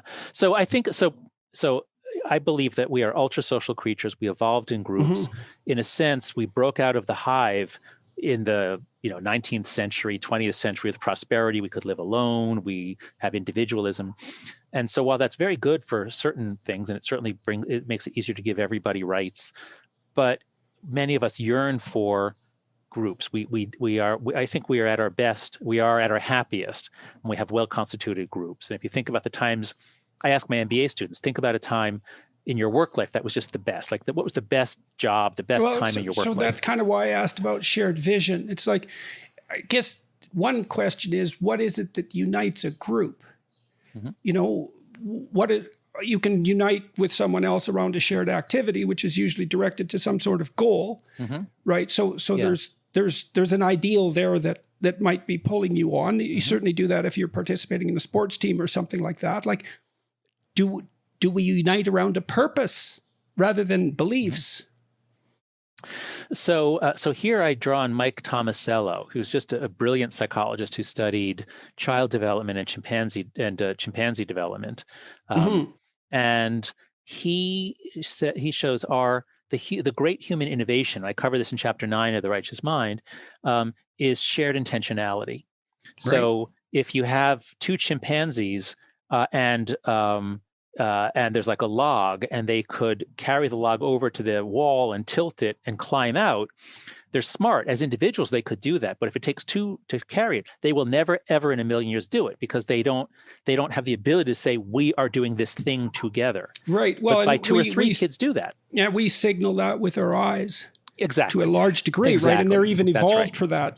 We have very legible, visible whites, so we can tell where people are pointing their eyes. Exactly. And that's part of that ability to inhabit the same spirit simultaneously that enables the kind of cooperation that you're describing. That's right. Yeah, and Tomasello points that out, that chimpanzees, you can't see where they're looking because everything is brown. And so it's not why do we look at other people's eyes, it's why do we broadcast? Why do we give away this mm-hmm. valuable information? It's because it makes us a better partner for cooperation. Yes, it enables other people to see what we're up to, too. That's right. And mm-hmm. we're useful to them, or they're useful to us. So I think that, and there's also this thing from Tubi and Cosmides about I forget, they had a catchy name for it, but it's like crises that you face together. If you're attacked by a neighboring group, or if you fend off a lion, that act of like your life is in danger, but you and three others did it together. Now you're really bonded. That's how you get really close friendships. And that, I think, is part of the reason why Gen Z is so lonely. the rest of us, until the 1980s or 90s, kids went out unsupervised. And we all got into scrapes. And my best friends, we all got, a couple times we had to run away from the police. A couple times somebody got hurt. How are we going to get them back to their mom? You go through scrapes together. That's what bonds you. I don't think you need a shared belief. I don't think you need a shared vision. I think you need shared activities where you are interdependent, you rely on each other. And that's why the Army works so well, or at least it didn't through the Vietnam War, but they really got serious about this, about race issues. In the 80s, I think it was. At any rate, so I guess you and we disagree. I mean, I'm sure you are thinking of cases that I'm not thinking of where it's the shared vision that matters. But as a social psychologist, I think the shared vision is not necessary. It's really doing things together. Yeah. Well, I don't. It's not like I disagree with the idea of the necessity of doing things together. I'm always fascinated by this idea of gist, because we're so good at abstracting out the essence from things, and so you said, for example, that maybe you catalyze a friendship in a crisis. Yes. And a crisis indicates what's important when push comes to shove, so to speak. Yeah, that's right. Right. And so then you manifest self-sacrificing behavior in the face of danger, something like that. Well, I would say it's not what's important, it's who's important. It shows you who's important, who's on your team, right, who but you're bound who's to. important would be willing to do that. Yeah. They put themselves at risk for you. Yeah. Something like that. So that's self-sacrificing behavior.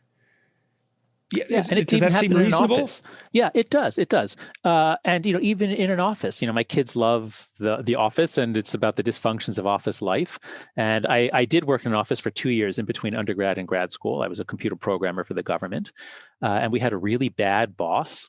And though I'm still bonded to my coworkers. We suffered together. We intrigued and plotted together. We did things together, and we were very diverse ethnically and somewhat politically, but we all went through this thing together and worked together. So back to the righteous mind. How did your work on disgust lead you in that direction?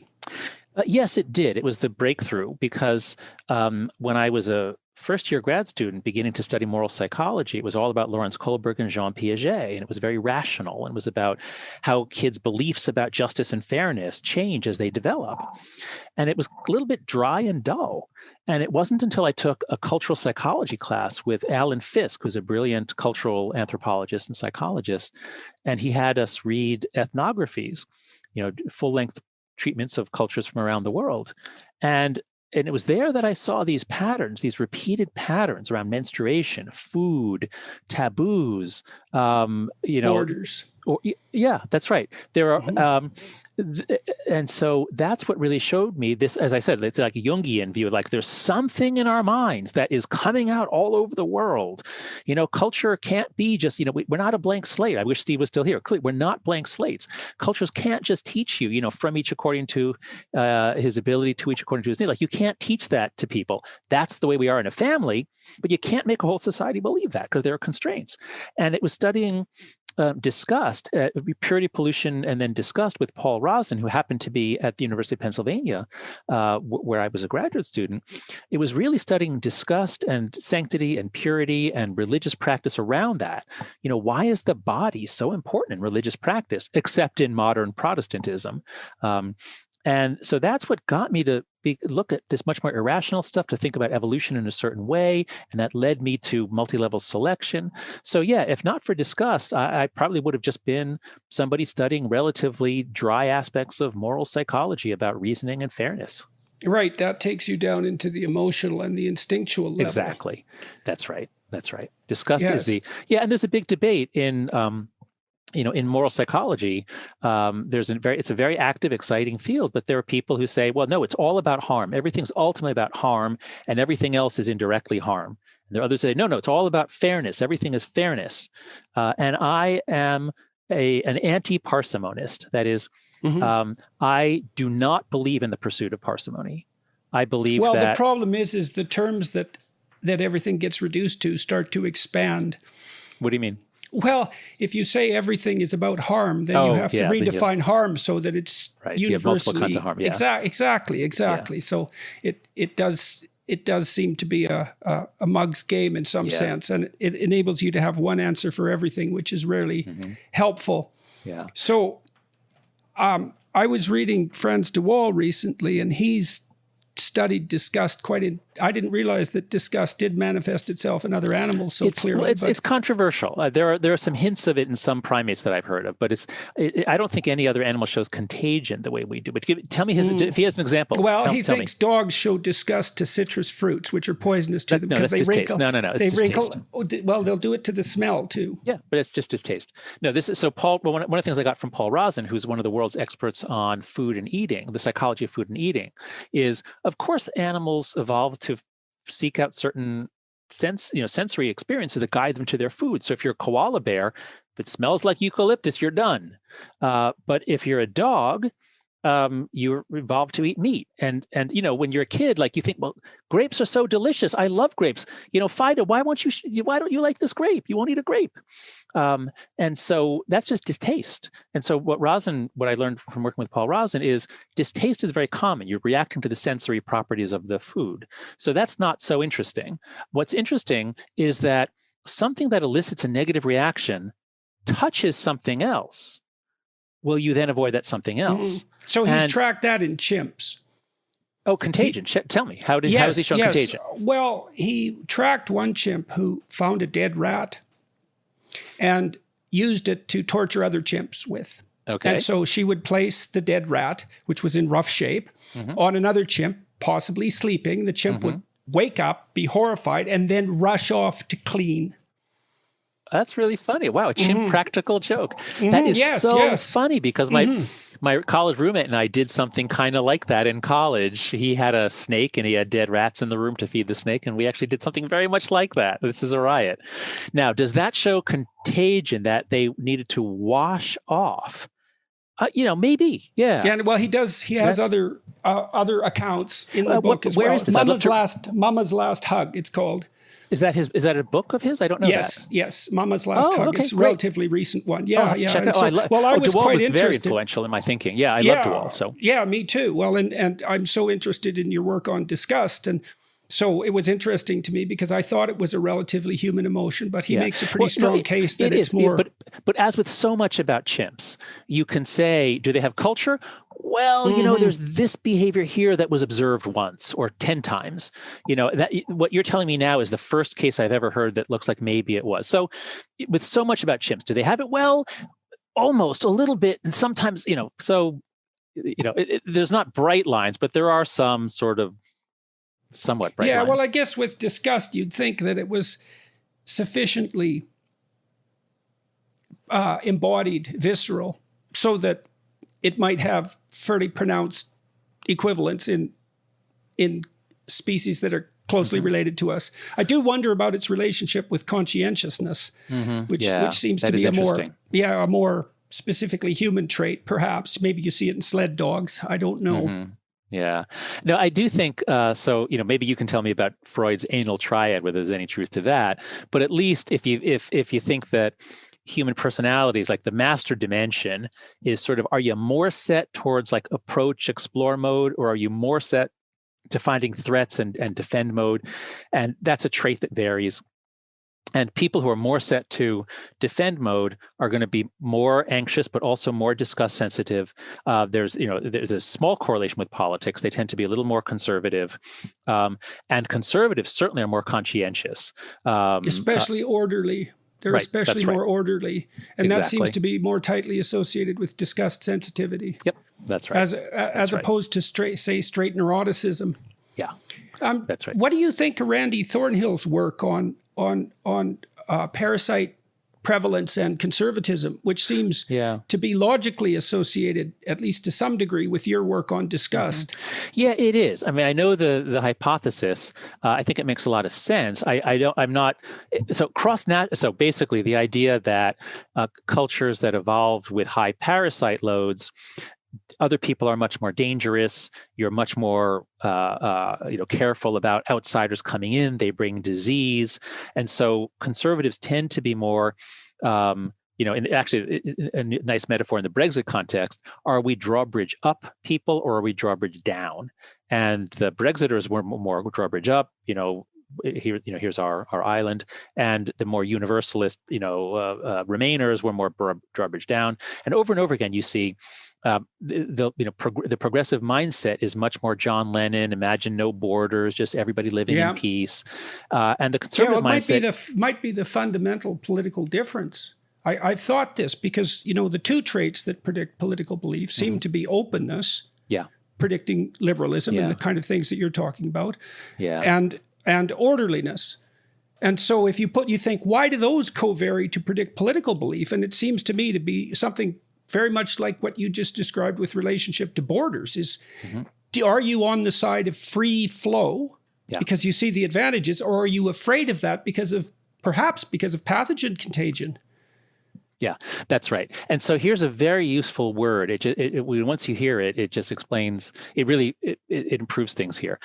There's been a debate for a while about whether conservatives are authoritarian, whether authoritarianism is exclusively the province of the right.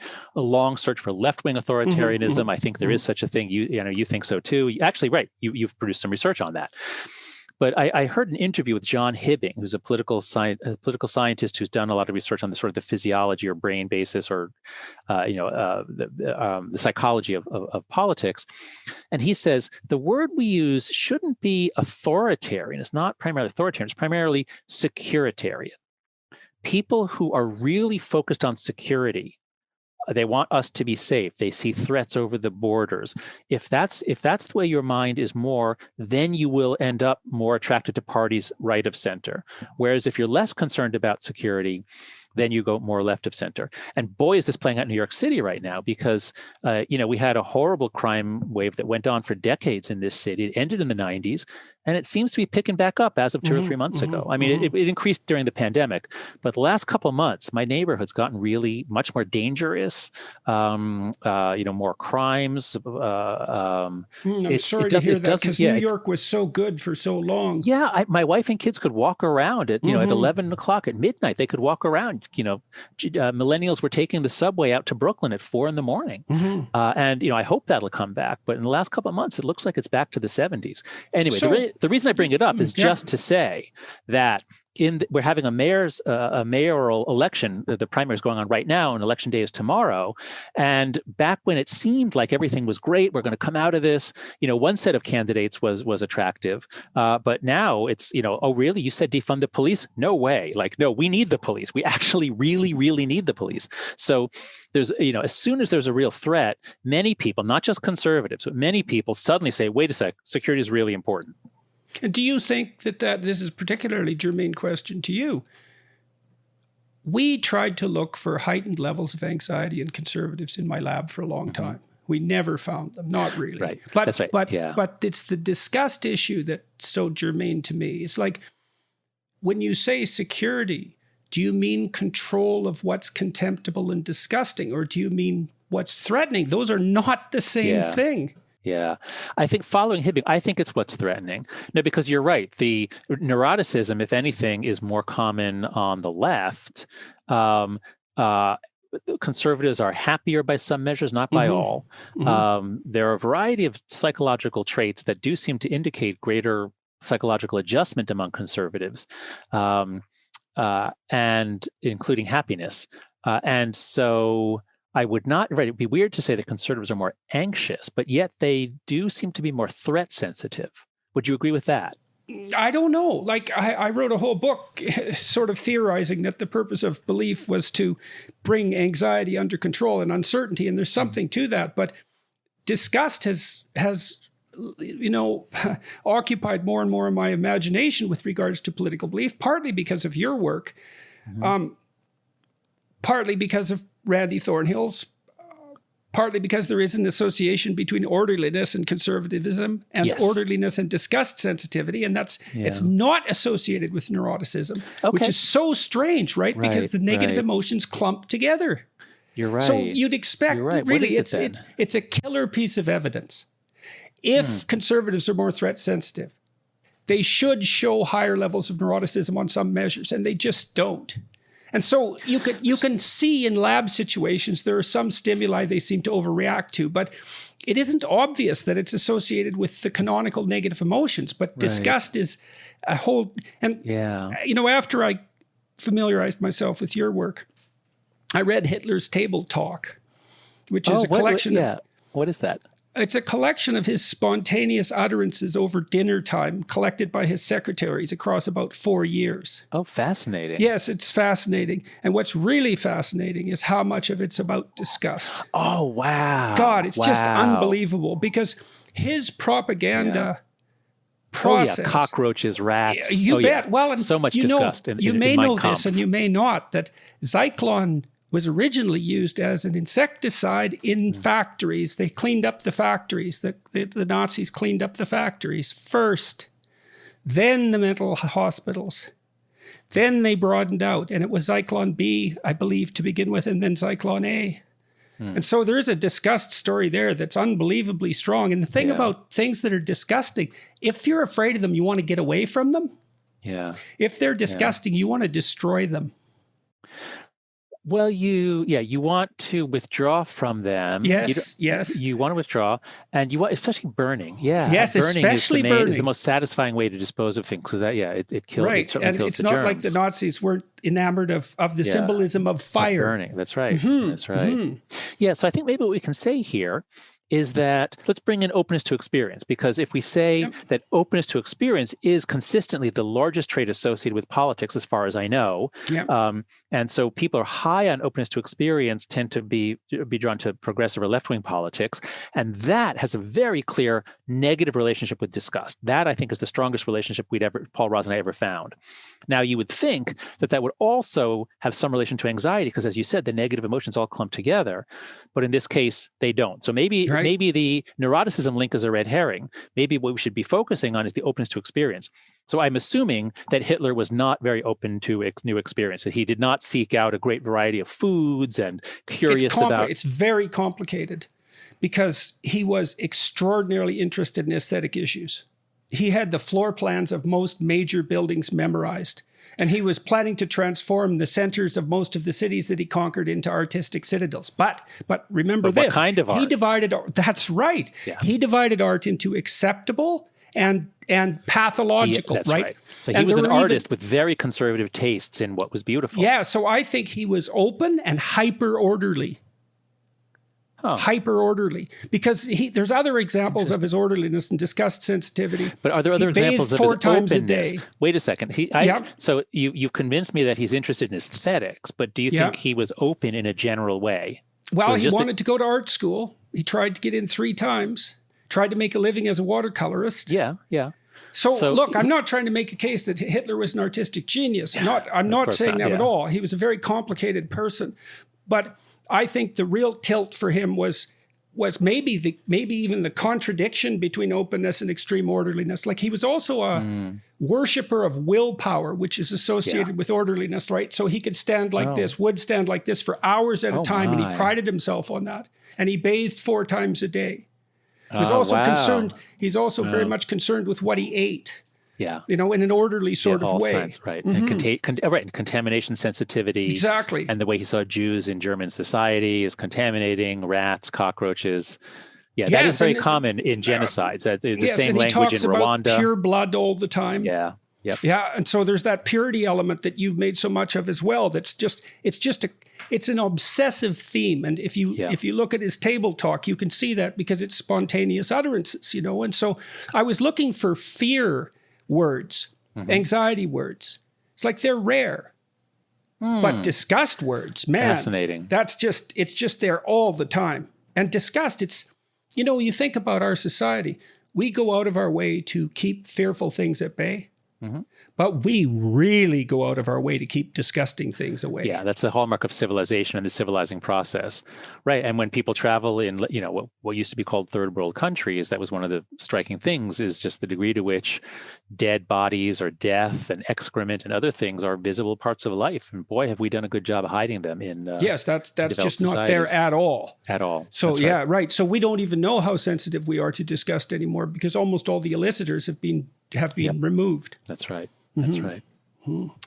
So, okay, well, it's 5:30 over here. I have to head home for dinner, but it's always a pleasure to talk with you, Jordan. I was going to say I never know what we're going to talk about, but I always assume it'll have something to do with politics, psychology, and disgust. I appreciate the fact that you found my disgust work and useful, and I found your writings about Jung and religion, and certainly what you've written and said about the current state of our universities to be incredibly useful too. So, thanks very much for agreeing to talk to me again. And good luck with your forthcoming book. Hopefully we'll get a chance to talk again. I'd like to talk to you more about imitation and awe, because those are crucial. Okay. Crucially important. You know what? So let's do this. Imitation, awe, and psychedelics. That's something that we talked about earlier.